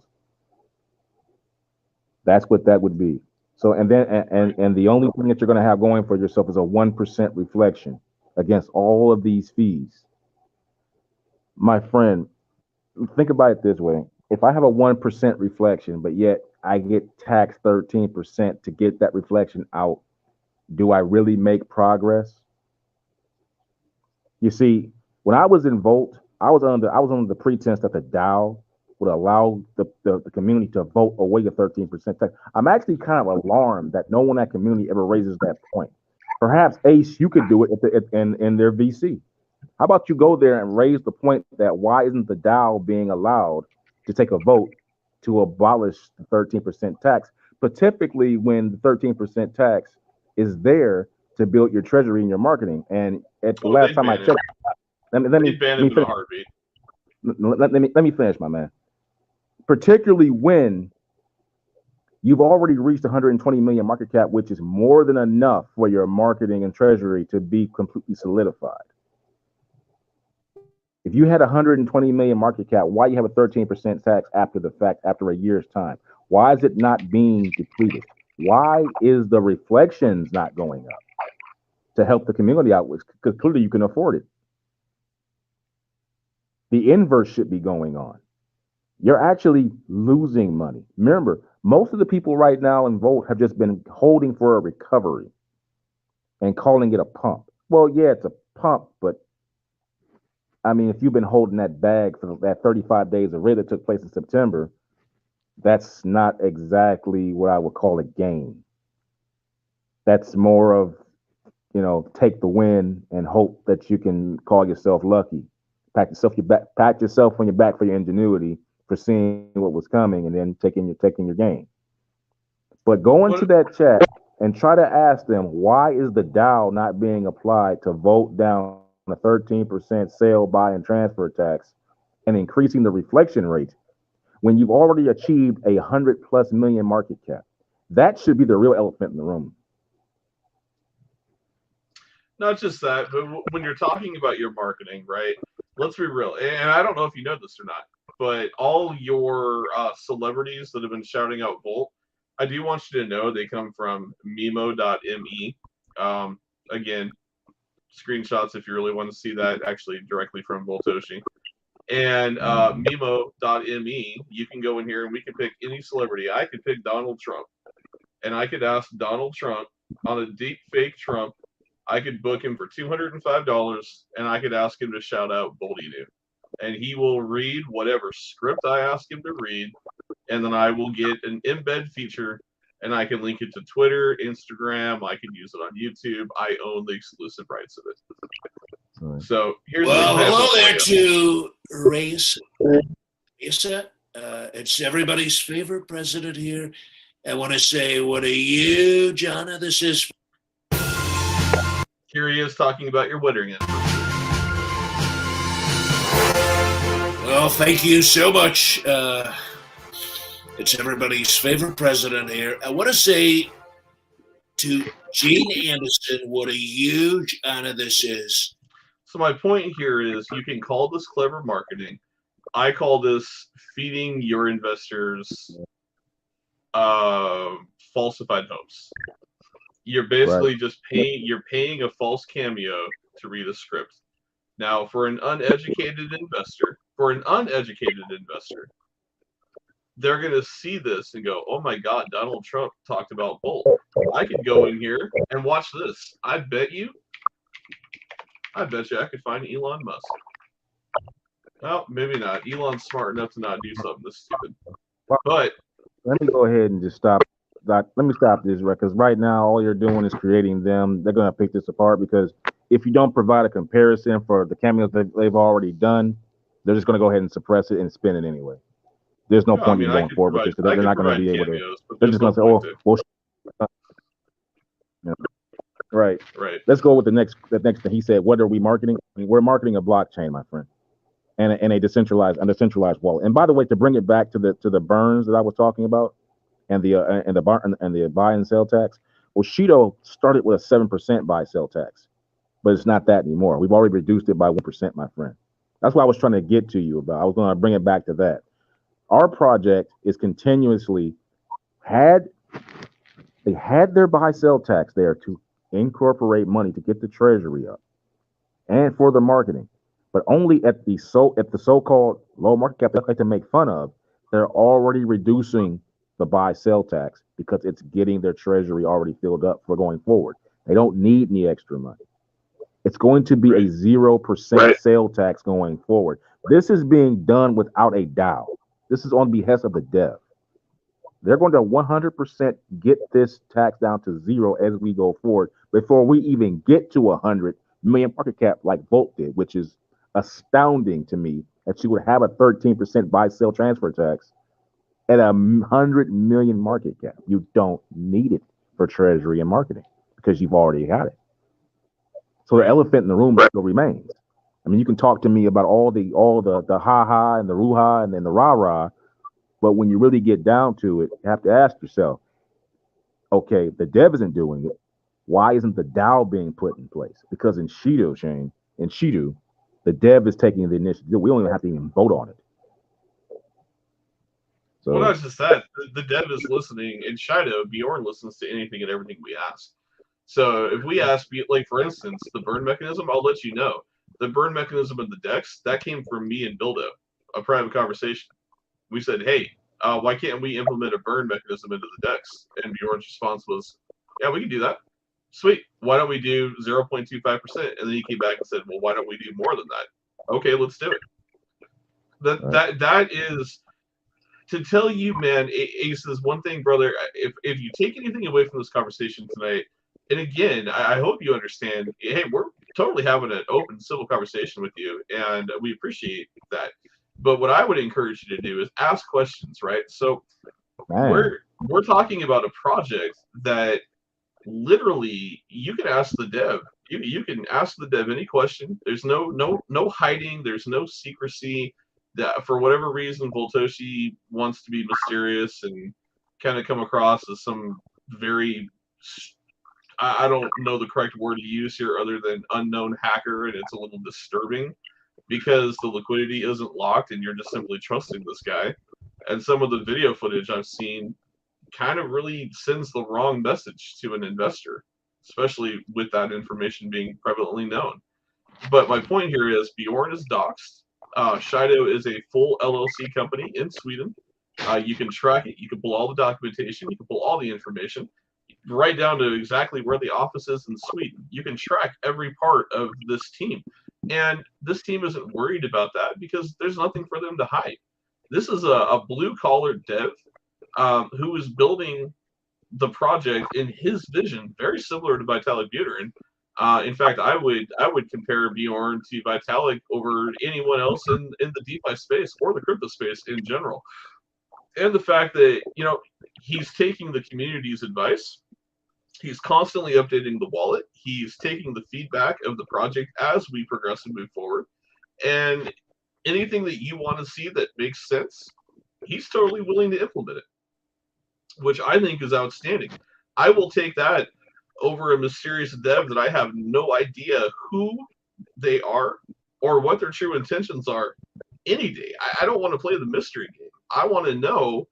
I don't want riddles.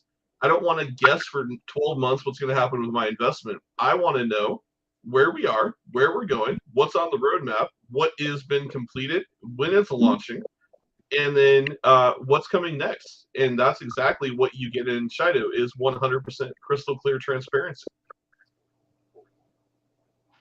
Yeah. And another thing, too, you have to ask yourself this. Okay, if you copy the Ethereum and BEP20 contracts and you're going to use them, what is going to be the effective competitive advantage that you're going to have against the already established Uniswap and Pancake Swap and Sushi Swap, who have done the same, as well as the other swaps that are out there that will remain nameless because they're too many to name. Right. You have to ask yourself these questions, Aces.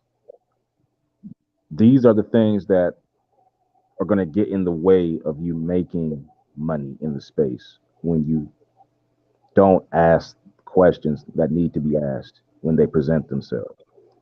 When you replace facts with false faith, you set yourself up to get wrecked. Right. So his closing statement was, all right, look, good luck with Shido. I hope it brings fortune and glory to its holders. Thank you, and we appreciate that. It's not for me. I'm sticking with Bolt. To me, it's the future. I'm about to buy more, and that's it. Hey, and Aces, Okay. I hope you make the money you're chasing, my friend. I truly do. And thank you for hanging out with us this evening. We appreciate you. Some of your responses were emotional. Some you did come back with some good feedback and some good questions. And you're welcome anytime. Let me ask this. I appreciate what you're saying, Aces, but at no point in time did you back up any of your claims. None of your opinions were backed up by any factual knowledge that gave me any idea to prove that what you were saying was based in any kind of fact, other than just a personal belief and a want of a expectation. You just want it to work, which is fine. I'm just going to keep it 100 with you. Based on the way that you have represented yourself, all of your statements have been that you just want it to succeed, which is fine. Go for that. Right. But your opinions were not based in fact, my friend. Yeah, and I'm not calling Voltici a hacker. I'm telling you that when you use a persona from an anonymous image, you use the anonymous face mask, which is from the anonymous hacker group. You are bringing that attention to yourself. You are essentially comparing yourself to an anonymous hacker. Like there's no way around that. That was the wrong persona, in my opinion. Wow, there goes the great divide. Back to what I've always said about this product. Crypto doesn't have to be boring, but appealing. This is it. Aces, you're diagnosing your own situation of why you don't understand Shido Chain. Take care, Aces. I wish you the best. Right, because you're looking for entertainment in a situation where you're supposed to be thinking. Right. Take care, brother. No. All good conversations, man. All good conversations. Let's bring it back home, though. We spent way too much time deviating on another project, but that's okay because we tied it back to Shido. So start. I know I did. Well, there's a time. Yeah, there's a time though where you have to address it at some point, right? We're at a point in crypto, in my opinion, where Shido at this point is on cruise control, right? Shido is going to do what Shido is going to do. Some of that needs to be addressed, and I feel like, yeah, I can choose to just be quiet and just let it, continue to go and grow, and then eventually it's just gonna come to a culmination point, right, where it's just not going to be a good situation. I don't mind somebody from that community popping up and having a question or wanting to have a debate and a conversation, not an argument, but a debate, where we listen to points and we hope they listen to our points. I would hope that if anyone else from Volt watches this AMA, that you can take from this that you can have a civil conversation with us. We're not here to attack you, but don't come in here with falsified beliefs and trying to prove them on us, because we are going to debunk them. That is a part of being analytical, and that's also a part of educating yourself, right? If you come into the stream with a belief that you're going to go to the moon because you're going to the moon, I'm going to debunk that and tear that apart, because that doesn't make sense, and you shouldn't be telling new investors that. I mean, how do you feel on that, Arno? Well, it isn't just about the Vulcan. It could be any community can come in here and say. I agree. It comes down to this. and I've said this to you many times, that cryptocurrency, as it stands right now, it's at an impasse. It's taking on another turn. Uh, Things like FTX, and really, you can go back to Mount Gox back in 2014. These things that have happened, these are situations that turn cryptocurrency on its head and spirit in the way it needs to go. It's almost like the way the immune system identifies, a virus and attacks it and gets it going in the right direction. Well, the virus in cryptocurrency, in my opinion, and at least one of them, is centralized exchanges. By definition, a centralized exchange is completely anti DeFi. It doesn't need to be there. But what has happened, I've said this on previous live streams. What people have done is they've brought the age-old practices of stocks and trading in stocks to the crypto space where it doesn't apply. And that's why people are comfortable, because human beings always go back to what they know and what's comfortable. This whole DeFi thing is scary to some people. How does it work? Even had a Gilmore come in here asking, what's the purpose of staking? Why is staking necessary? Staking is the backbone of providing liquidity for DeFi to be possible. People still haven't wrapped their eyes. People only see staking. Oh, I stake and I get rewards. They don't understand why you need to do it. Why people stake. Right. You're providing liquidity for tokens to be exchanged on DApps. And cryptocurrency right now is not going to sit here and stand anymore going forward, because it can't. You already see people scared to put money into the space because of these centralized exchanges and their bad practices. For cryptocurrency to grow, DeFi must be embraced. DeFi must be renovated, and initiatives like Shido are what is needed. That is the way. We must continue with the way that we must continue with the initiative that Bjorn has begun and other devs like him are doing, because without it, DeFi is going to stagnate. No, I agree 100%. You're you're hitting some pretty serious points that I hope people are listening, because everyone talks about how they want that that highly sought after institutional money, right? Like you always hear, we want institutional money. We want institutional money. How exactly do you expect institutional money, multi-millionaires, to take this industry seriously when clown shit like FTX is taking place? And I hate the word. Let me break that. I hate the word institute. We hear that arbitrary. You see what I'm saying with that, though, right? Yeah. Let me get to why people say that. Just because we know they're going to replay this. Mm-hmm. The reason why people say the word institutional money, because it sounds good, it sounds really big. Institutional money. The root word of institutional is institute, meaning the adverse of that is with the purpose of taking out when a said gain is made. If anything, you don't want big players coming in. You want the average person coming in, because those are going to be your long-term holders. Those are going to be the people that you really want to come in space. DeFi is meant for the common everyday man. It's much better to have 30% of a 7 billion population in crypto than to only have 15%, and the majority of them being multi-millionaires coming in, instituting money, i.e. with the purpose of pulling out at a later date, most likely a quicker date, because they would have put in X amount of thousands of dollars, if not millions, flipping it really quick and then pulling it out and dumping on everybody. That is what institute really means. Institutional money really means that. Instituting large sums of money with the purpose and intent to remove said money at a later date for a higher gain, and the people underneath you be damned. That's what that really means. It's just an arbitrary word that people throw around to turn people's heads. What you really want in DeFi to really be healthy is when the entire congregation of the world population is performing and taking part in the DeFi space. That's when we're all going to grow.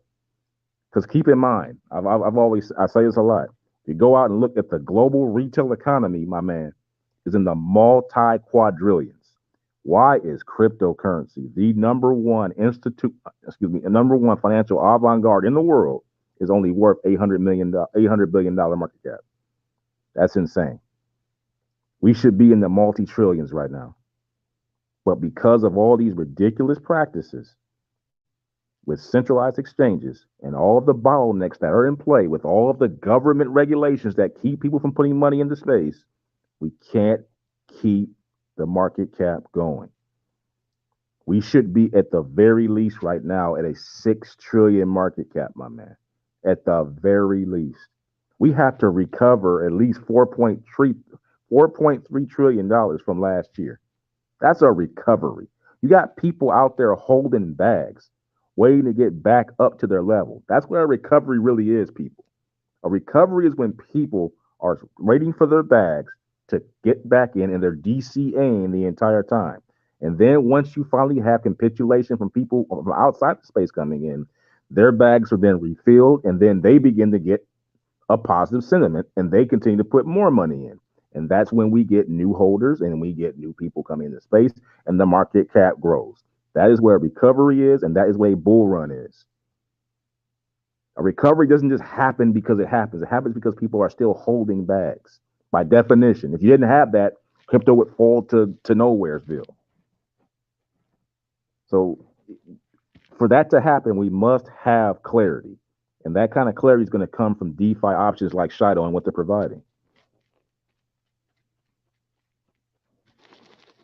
No, you're spot on. I mean, it's going to be universally easy for any level trader to enter into crypto through Shido.Finance with the fiat on and off ramps, all of the tech integrated in one simple, easy to use wallet. I mean, I'll tell you, the Shido wallet is probably the easiest wallet I've ever used.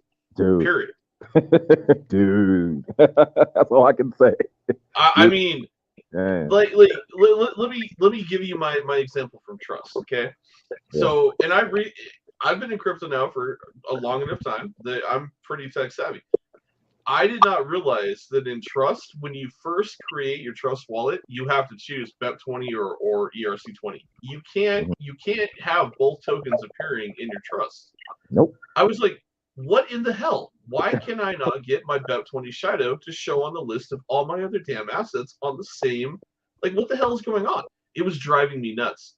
I loaded into Shido wallet every one of my assets. Boom, boom, boom, boom, boom. Instantly populated. No issues. Nothing. You know why? And well, it's because they've taken that approach to ensure usability. Right. Like they're taking the difficulty and the hassle out of crypto, and I love it. It's insane how user friendly that wallet is. They're removing the friction, bro. Like, yep. And you know me, I'm a history guy. You take the friction away, you make it easy for the average guy. That the technology involved in doing that always goes up. That goes back to my Beatles reference. The record became the cassette. The cassette became the CD. The CD became the MP3. The MP3 now has become the downloaded convertible music option. It's no different. Cryptocurrency is no different. The technology that makes our lives simpler and removes friction always goes up in value, and it never retraces. There's the reason why the water company ain't going nowhere. There's a good reason for that, man. I keep bringing it up, but it's you got to have water, man, and they got the monopoly on it. They're not going anywhere. You know what? Yeah, and you love them for it. You love them for it too. That's the beauty part. Well, you hate the bill, but it's a necessity that you have no choice for. Yeah, that's what I mean by loving them. It's a labor of love. You pay that bill faithfully. It's a labor of love. You're gonna make time for them. I know that. You're not happy about it, but you're gonna pay it. That's what I'm saying. That's what real love is. So speaking, it's real love. So speaking of innovation, let's take a moment here. I wanted to highlight and talk about our Shido cards. So, we haven't broke down the tiers together and talked about them. I broke them down on last, our last week's AMA. But I want to go through here for everybody and really just talk about what's happening here, right? What exactly are these cards, and why are they different than Crow? Because I can tell you right now, everyone's going to compare this to Crypto.com. Everyone's going to say, "Oh, you're copying Crypto.com." We're not. In fact, we're offering you way more, and you're more secure, which we'll get into. But I wanted to kind of read through each tier with you and just kind of discuss it, and then let's draw that comparison to Crypto.com and why you're going to want to go with the Shadow card over the Crow card, in my opinion. Both our opinions. Both of our opinions. Well, definitely both our opinions, yeah. So, not financial advice, but kind of. Yeah. So, the bronze tier, which I was super impressed with this, right? No issuing fee, obviously. This is a free card. You don't have to pay anything for this card. Your lockup amount is absolutely nothing. So, sorry. One thing to draw immediately from the Crypto.com card, I do believe, and before I say something that's not correct, let's hold on a second here. Time, man. It's always a good time to be right. Be accurate. Yep. Well, what I'm looking at here, I want to see if. Come here. Where are you damn cards at? That looks pretty cool. What's that? What's what? Oh, their background? Yeah. Yeah. I don't know what the fuck they got going on with that. All right. What I want to just look at, here we go. Okay.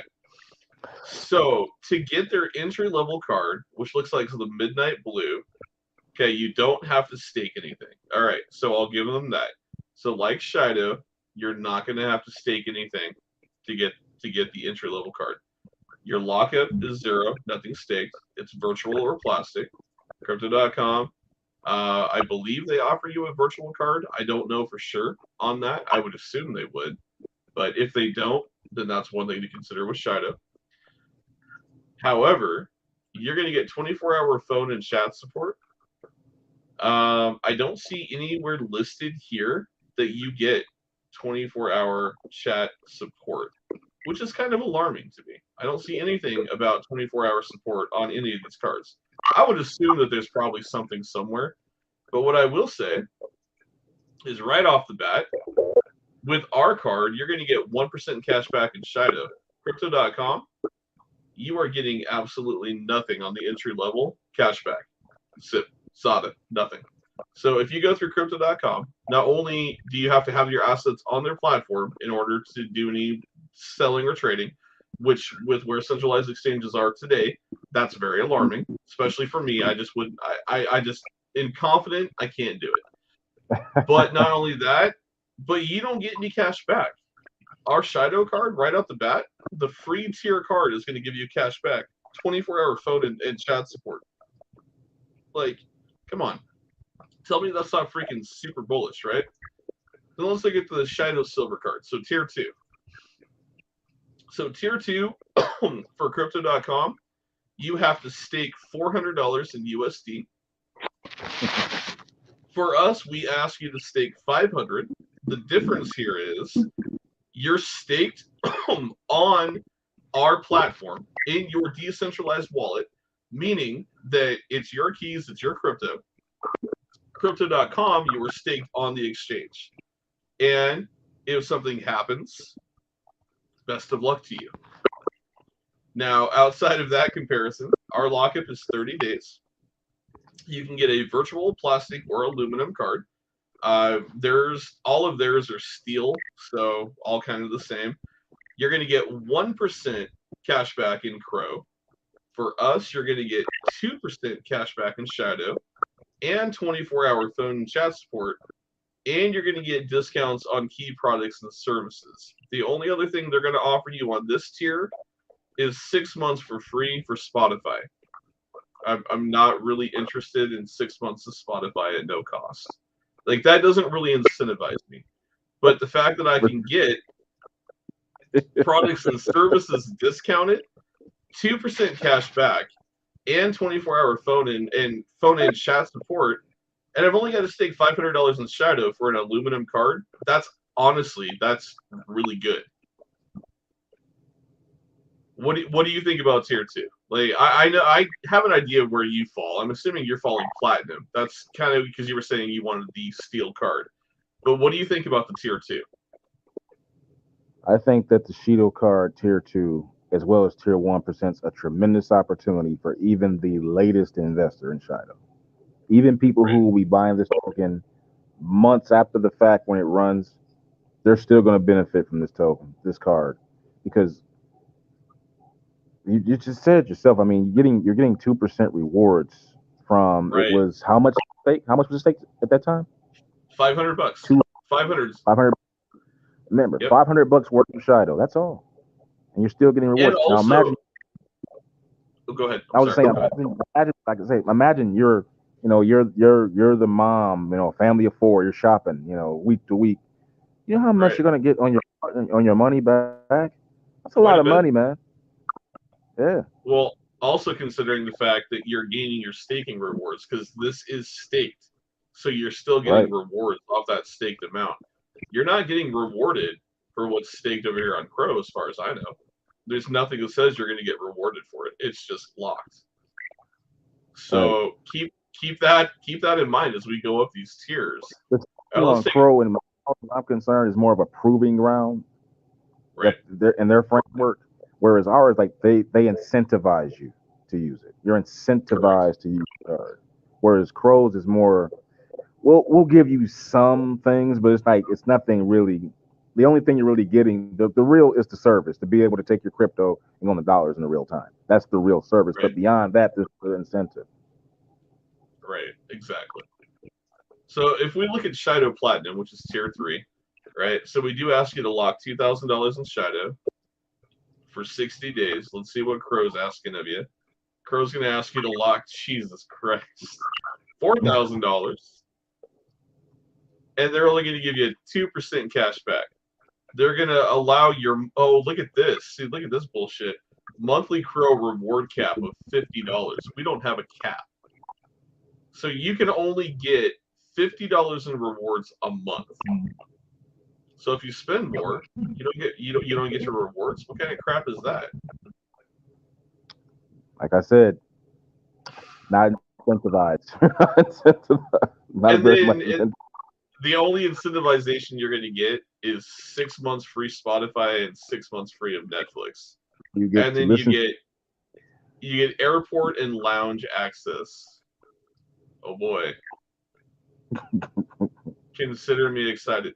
I'm not covering the fee and limits yet down here, by the way, guys, because ours isn't structured like this, and we'll talk about ours in a moment. Hey, what's up, Brittany? How you doing tonight? She says, even with the free Spotify and Netflix, they simply make you pay in fiat, and they reimburse in Crow, which just kept losing value. Damn. Brittany coming in with the freaking wrecking ball tonight on Crow. I love it. Love it. What's up, Brittany? How you doing? Yeah, the Crow staking, man. It just, like I said, it's just like a proving ground. They just make you hold it, make sure you're gonna hold it, get their little liquidity lock in there, and you're not really incentivized beyond just the whole idea of being able to go into real dollars in real time. Right. That's worth it. It's worth it for that. But if you're comparing it to what Shido was offering, it pales in comparison. It just does. Exactly. And then speaking of Shido, so you got virtual plastic aluminum or stainless steel, 24-hour phone and chat support on every single tier, 3% cash back in Shido, whereas Crypto.com is only going to give you 2%. And on top of that, you got your products and services discount. And then this is where we really start to get into the meat and potatoes. So let's talk about Shido Gold. All right, we're going to ask you to lock up only $5,000, only $5,000 for tier 4. Crypto.com is going to make you stake $40,000 to get this card. You got to stake $40,000 on their centralized exchange to earn 3% cash back. Are you kidding me right now? And mistakes were made. And they don't even tell you the time frame. Okay, cool. You get Spotify, Netflix, Prime, Expedia, Airport Lounge plus 1 guest. I don't care about that. Crypto.com private. I'll get down to the meat of it. if you can stake $40,000, you ain't got a need for anyone's little shit, first, second rate airport service. If you got that kind of cash, you're fine anyway with that. You got your own arrangements. All right, and then this Crypto.com private, this appears to be like a limited version of concierge service, which we give you the full fucking thing. So they're going to give you this very limited OTC block trades of Crow, research reports, inheritance service, industry event access, and priority customer service. Well, shouldn't customer service be a priority at every level? Why is it only here? Okay. I think the answer's in the question. I mean, it's the highest one. That's the one they want you to go for. I know. I was being rhetorical. Shido says, question from chat, what will the 24-hour concierge service entail for Tier 4 and Tier 5 Platinum cards? We'll get to that in a moment. All right, so let's close that crap out. So, yeah, basically, I mean, this is ridiculous. Now let's go down. Well, we'll address this bottom tier in a moment after we look at Tier 5, because this is what's really, Arno, this is what's going to make you puke in your mouth, okay? So Tier 4, you get 3% on Crow, okay? With Shido, you get 4% cash back, products and services, and 24-hour concierge service.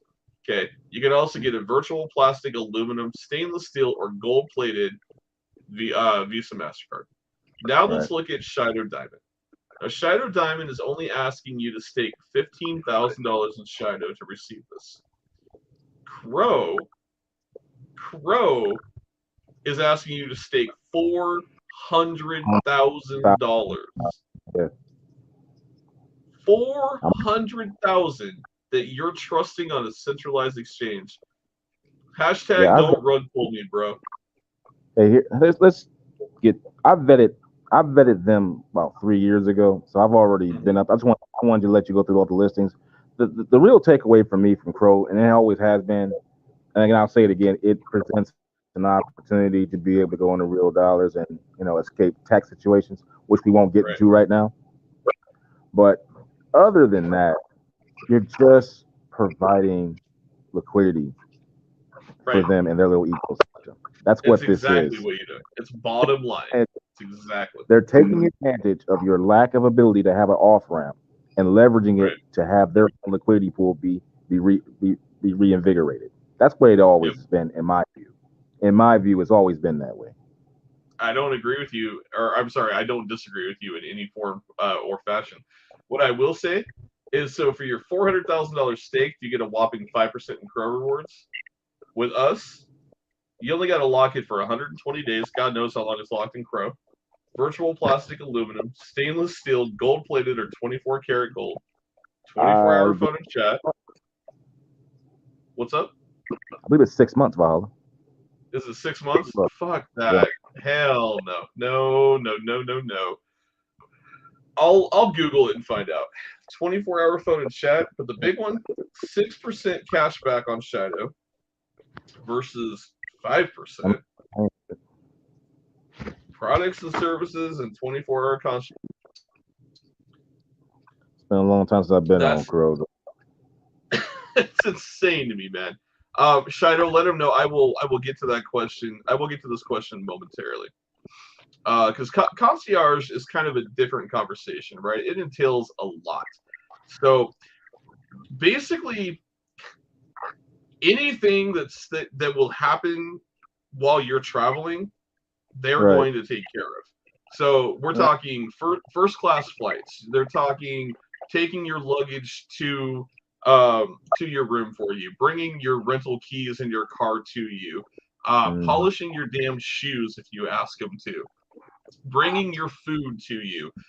Even if you're on let's say if you're out in a golf field, okay, a golf course, excuse me, you're golfing. Me and Arno are out golfing, and Arno orders I don't know. He orders a whiskey and Coke, whatever he orders, and the club is 3 miles back the direction we were just at. There is going to be a gentleman on a golf cart bringing Arno's drink to him.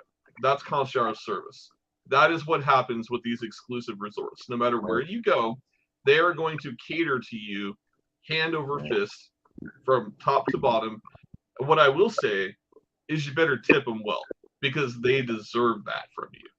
They are giving you unfiltered attention at the whim of a phone or what's the word I'm looking for here? Basically, anytime you lift a finger and say, "Hey, I need you," they're there. Tip them well. And I think that's gonna be one of those, play around, wait and see type of things too. I mean, I think everything that you say is gonna come to pass, but gonna have to play around with that one just to see, because 24 hour series that could cover a lot of things. That could be anything from what you're talking about to even getting your tire changed. That could be that. On the side of the road. So. Yeah, it could be AAA. It could be literally anything, but it's pretty damn cool that that's included, and it's just a phone call away. It's one of those things in Shido that you didn't know that you wanted until you saw it. Exactly. I didn't expect, or you didn't know you needed until the first time you experienced it, which is I want it now that I've seen it. I want to see that. That whiskey and coke sounds pretty good right about now. Right? Brittany down here says, "Gotta pay for those sponsorships somehow." Bro. Yeah, she ain't lying. Now here's where we're gonna just completely destroy Crypto.com. Okay, so fees and limits. So the Visa MasterCard with Shido, and this has been confirmed, $2,500 per day per ATM, $500 per transaction, $100,000 per day direct transfers to any bank you want to transfer to. That's on any level card, any level. Okay, so let's look at Crypto.com. Free ATM withdrawal per month, $200. You're telling me in 30 days I can withdraw $200? That's it. Hey man, yeah, spending budgets is never precise. Hold on. Oh, okay. Let's clarify. Hold on a second. Let me clarify here. So, could you maximize? Trouble reading the screen too. I can barely even read. Yeah. There you go. Okay. So let's go. Let's break these down. All right. So when we're looking at this, because this is a little confusing the way they word it here. Let me bring it up like this so you can see it. All right. Can't really see. I'll walk you through it. So the first tier, it says, oh, I see what this is. Okay. So there you get one free ATM withdrawal per month, and then there's a 2% fee for every withdrawal. Right. So, but I don't understand why they put $200 over here. That's a little misleading. Anyways, ATM withdrawal monthly limit is $5,000. So you can only withdraw $5,000 a month. That's it. Your aggregated fund monthly limit is $25,000. For tier 2, it's $10,000 a month, $25,000 fully aggregated. Tier 3, even though they demand you to stake more, they don't up your monthly withdrawal limit, and they keep you at $25,000 aggregated. In fact, they don't up your withdrawal limit on any of them, but they demand that you stake more. That's retarded. I don't like that at all. Why? Wow. Okay. So then if we break that down, right? Bottleneck after bottleneck, man. That's ridiculous, man. So $1,250 a day per ATM withdrawal. Okay, that's per day for Shido. That means on a monthly basis you can withdraw $37,500 a month. Okay, so our tier 1 card destroys everything from Crypto.com. Our tier 1, your monthly withdrawal is $37,500. That's $1,250 a day times 30 days. So let's also preface this. That's per card, people. You can have multiple cards. Yes, that's per card, and you can have multiple cards per account. So you could have, in essence, 5 cards. Doing that, you could be taking $187,500 a month into fiat with no issues. All right. So you're telling me I should instead stake $400,000 to get 5% for 6 months. for 6 months and lock it on your centralized exchange and not gain staking rewards while it's there. But you're going to give me an allowance of $10,000 per month, even though it's my money. And there's no option for me to direct transfer up to $100,000 per month to another bank account. Because it was Shido.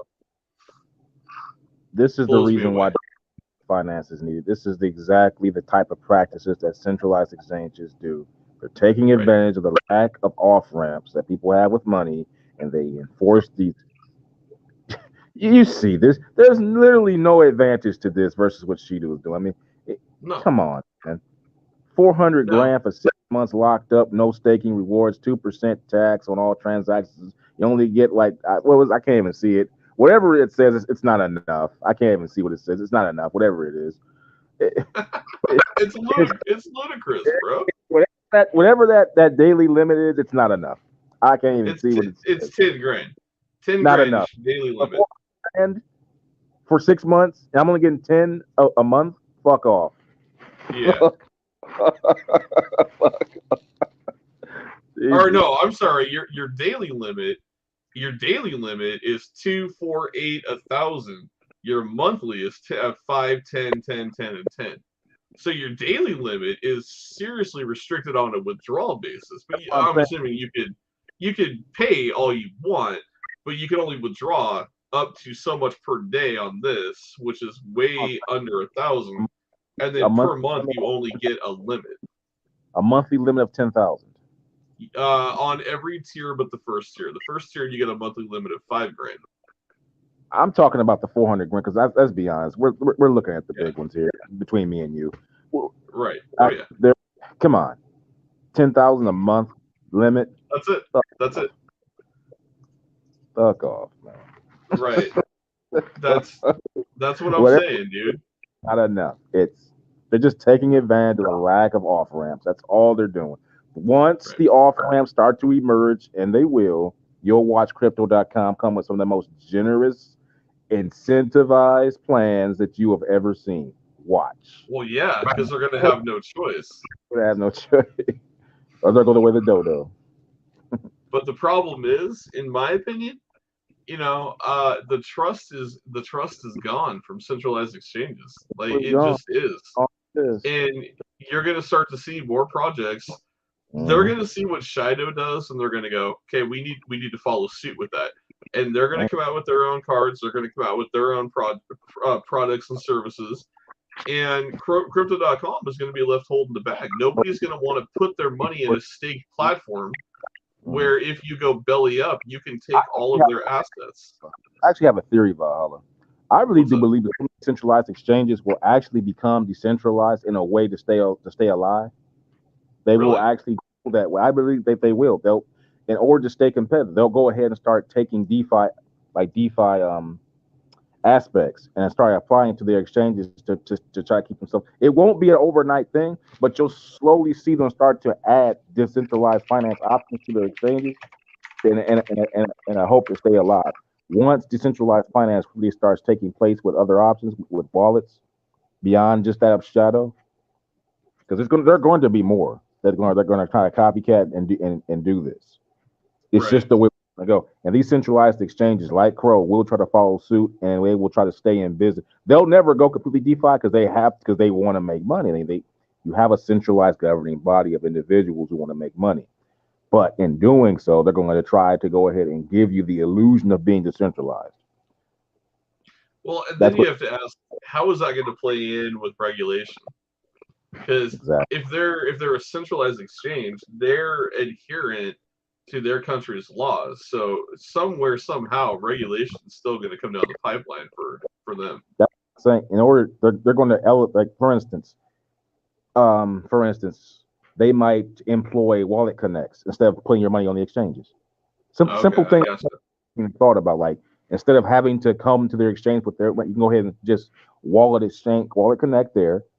Maybe your fees are still in play, but you still have the decentralized ability of doing it. They're not the one custodying your crypto for you.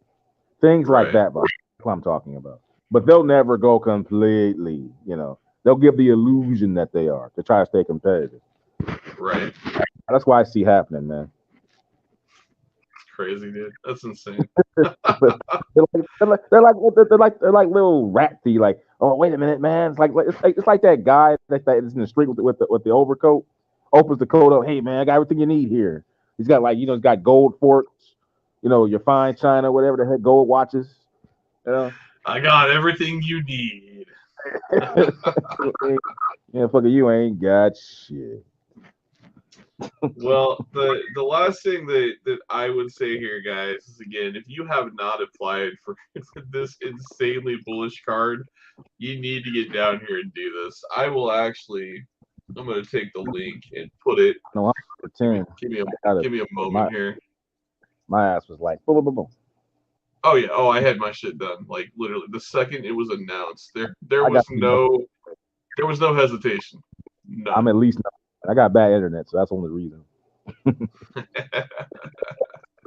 I'll take number 10. Right. I ain't. Hold on a second. I'm just adding a link to tonight's stream here.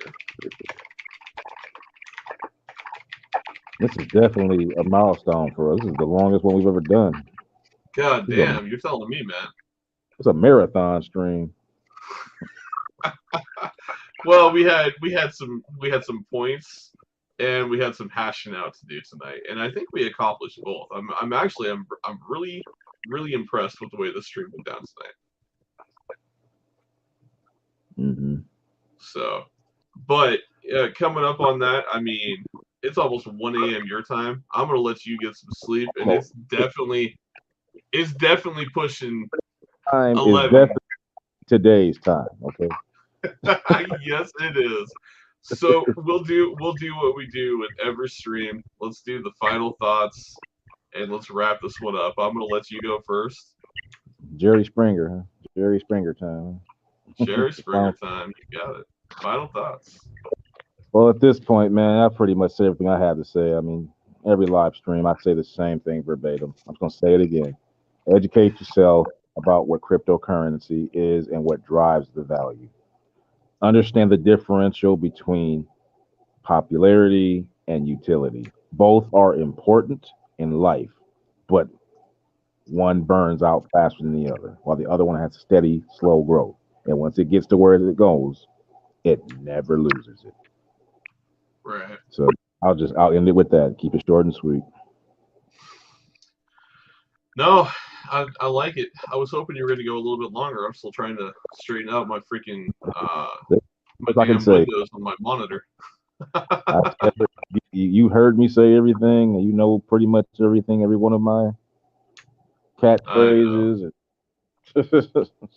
I do. I got you. I was just trying to reset all my damn windows back to 100%. Want me to go on? Anyway, back in 2014, Mount Gox. That's when Bitcoin was thought to be a can't-miss asset that you had to protect now with the centralized wallets. And that brings us to the day. So thank you, Mount Gox, for sending us on the path to FTX debacle. Right. The only thing we didn't cover that I meant to cover, and that's okay, was the fact that guys also remember that on Shido Chain you do have exclusive rights to become a validator. So just like on Ethereum with validator nodes, you are going to be able to do that exact same thing on Shido.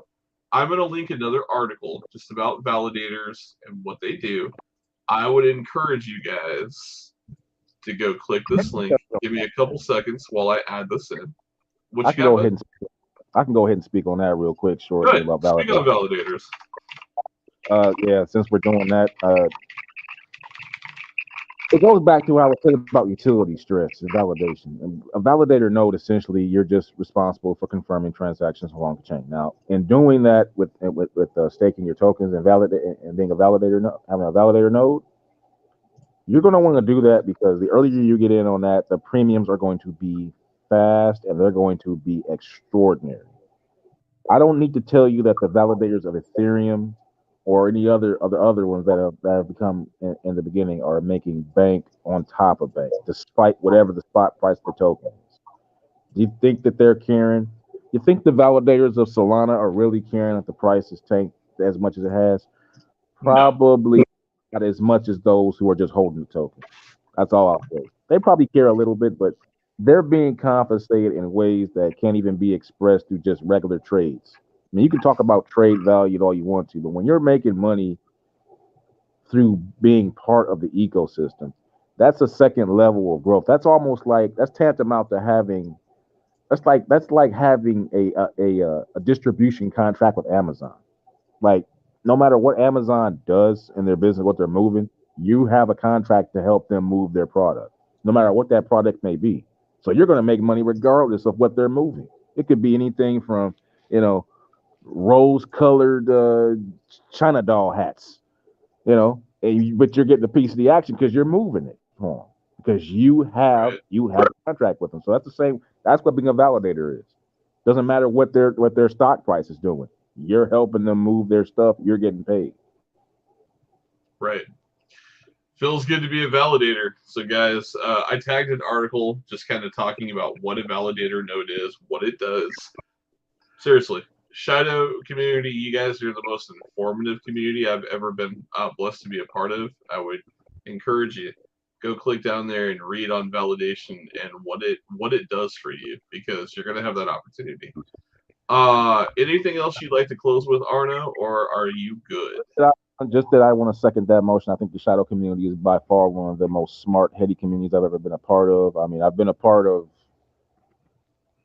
part of the XRP community, and give them their credit. XRP community is very, very well informed. A little bit,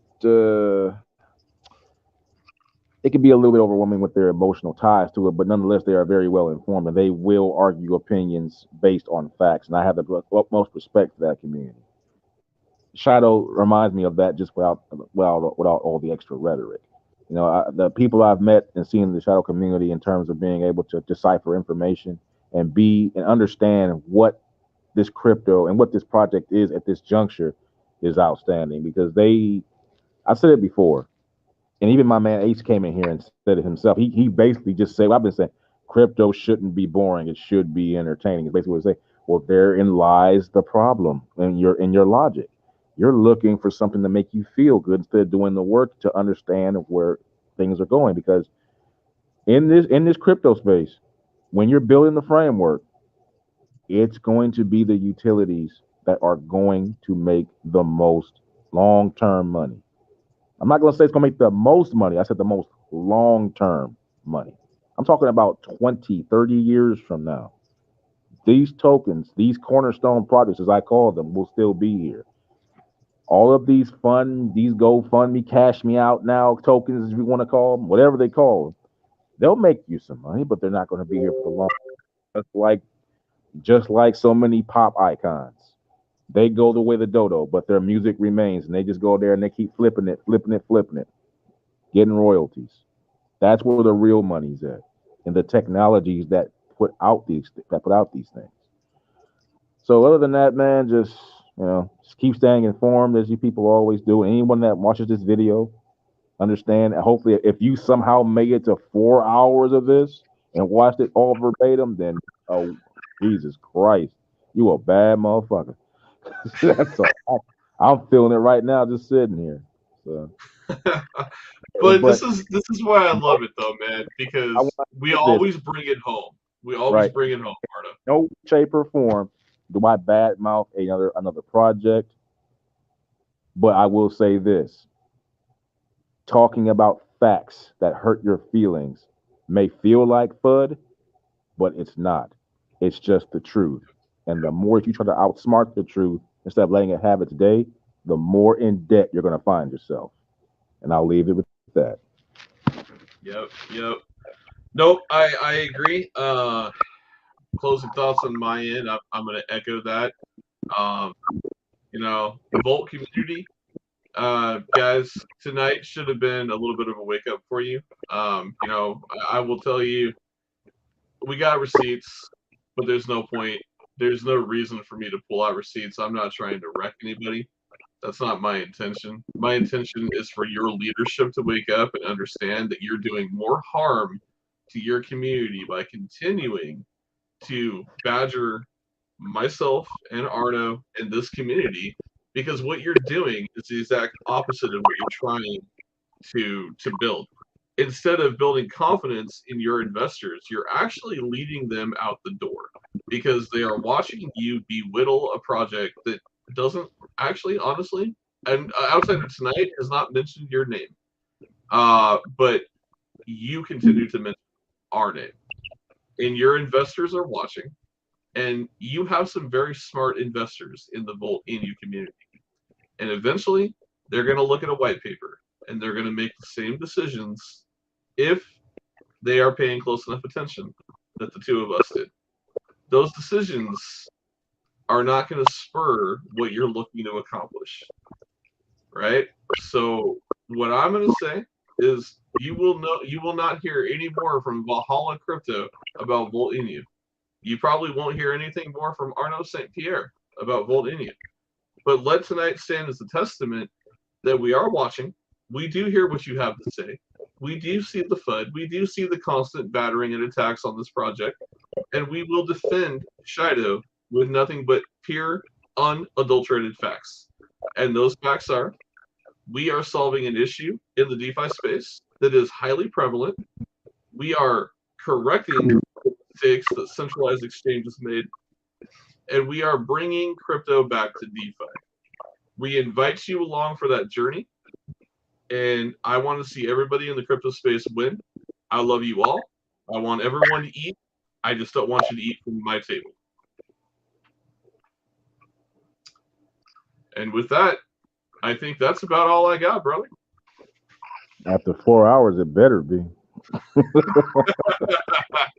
All right, Shadow community, thank you guys for hanging out with us tonight.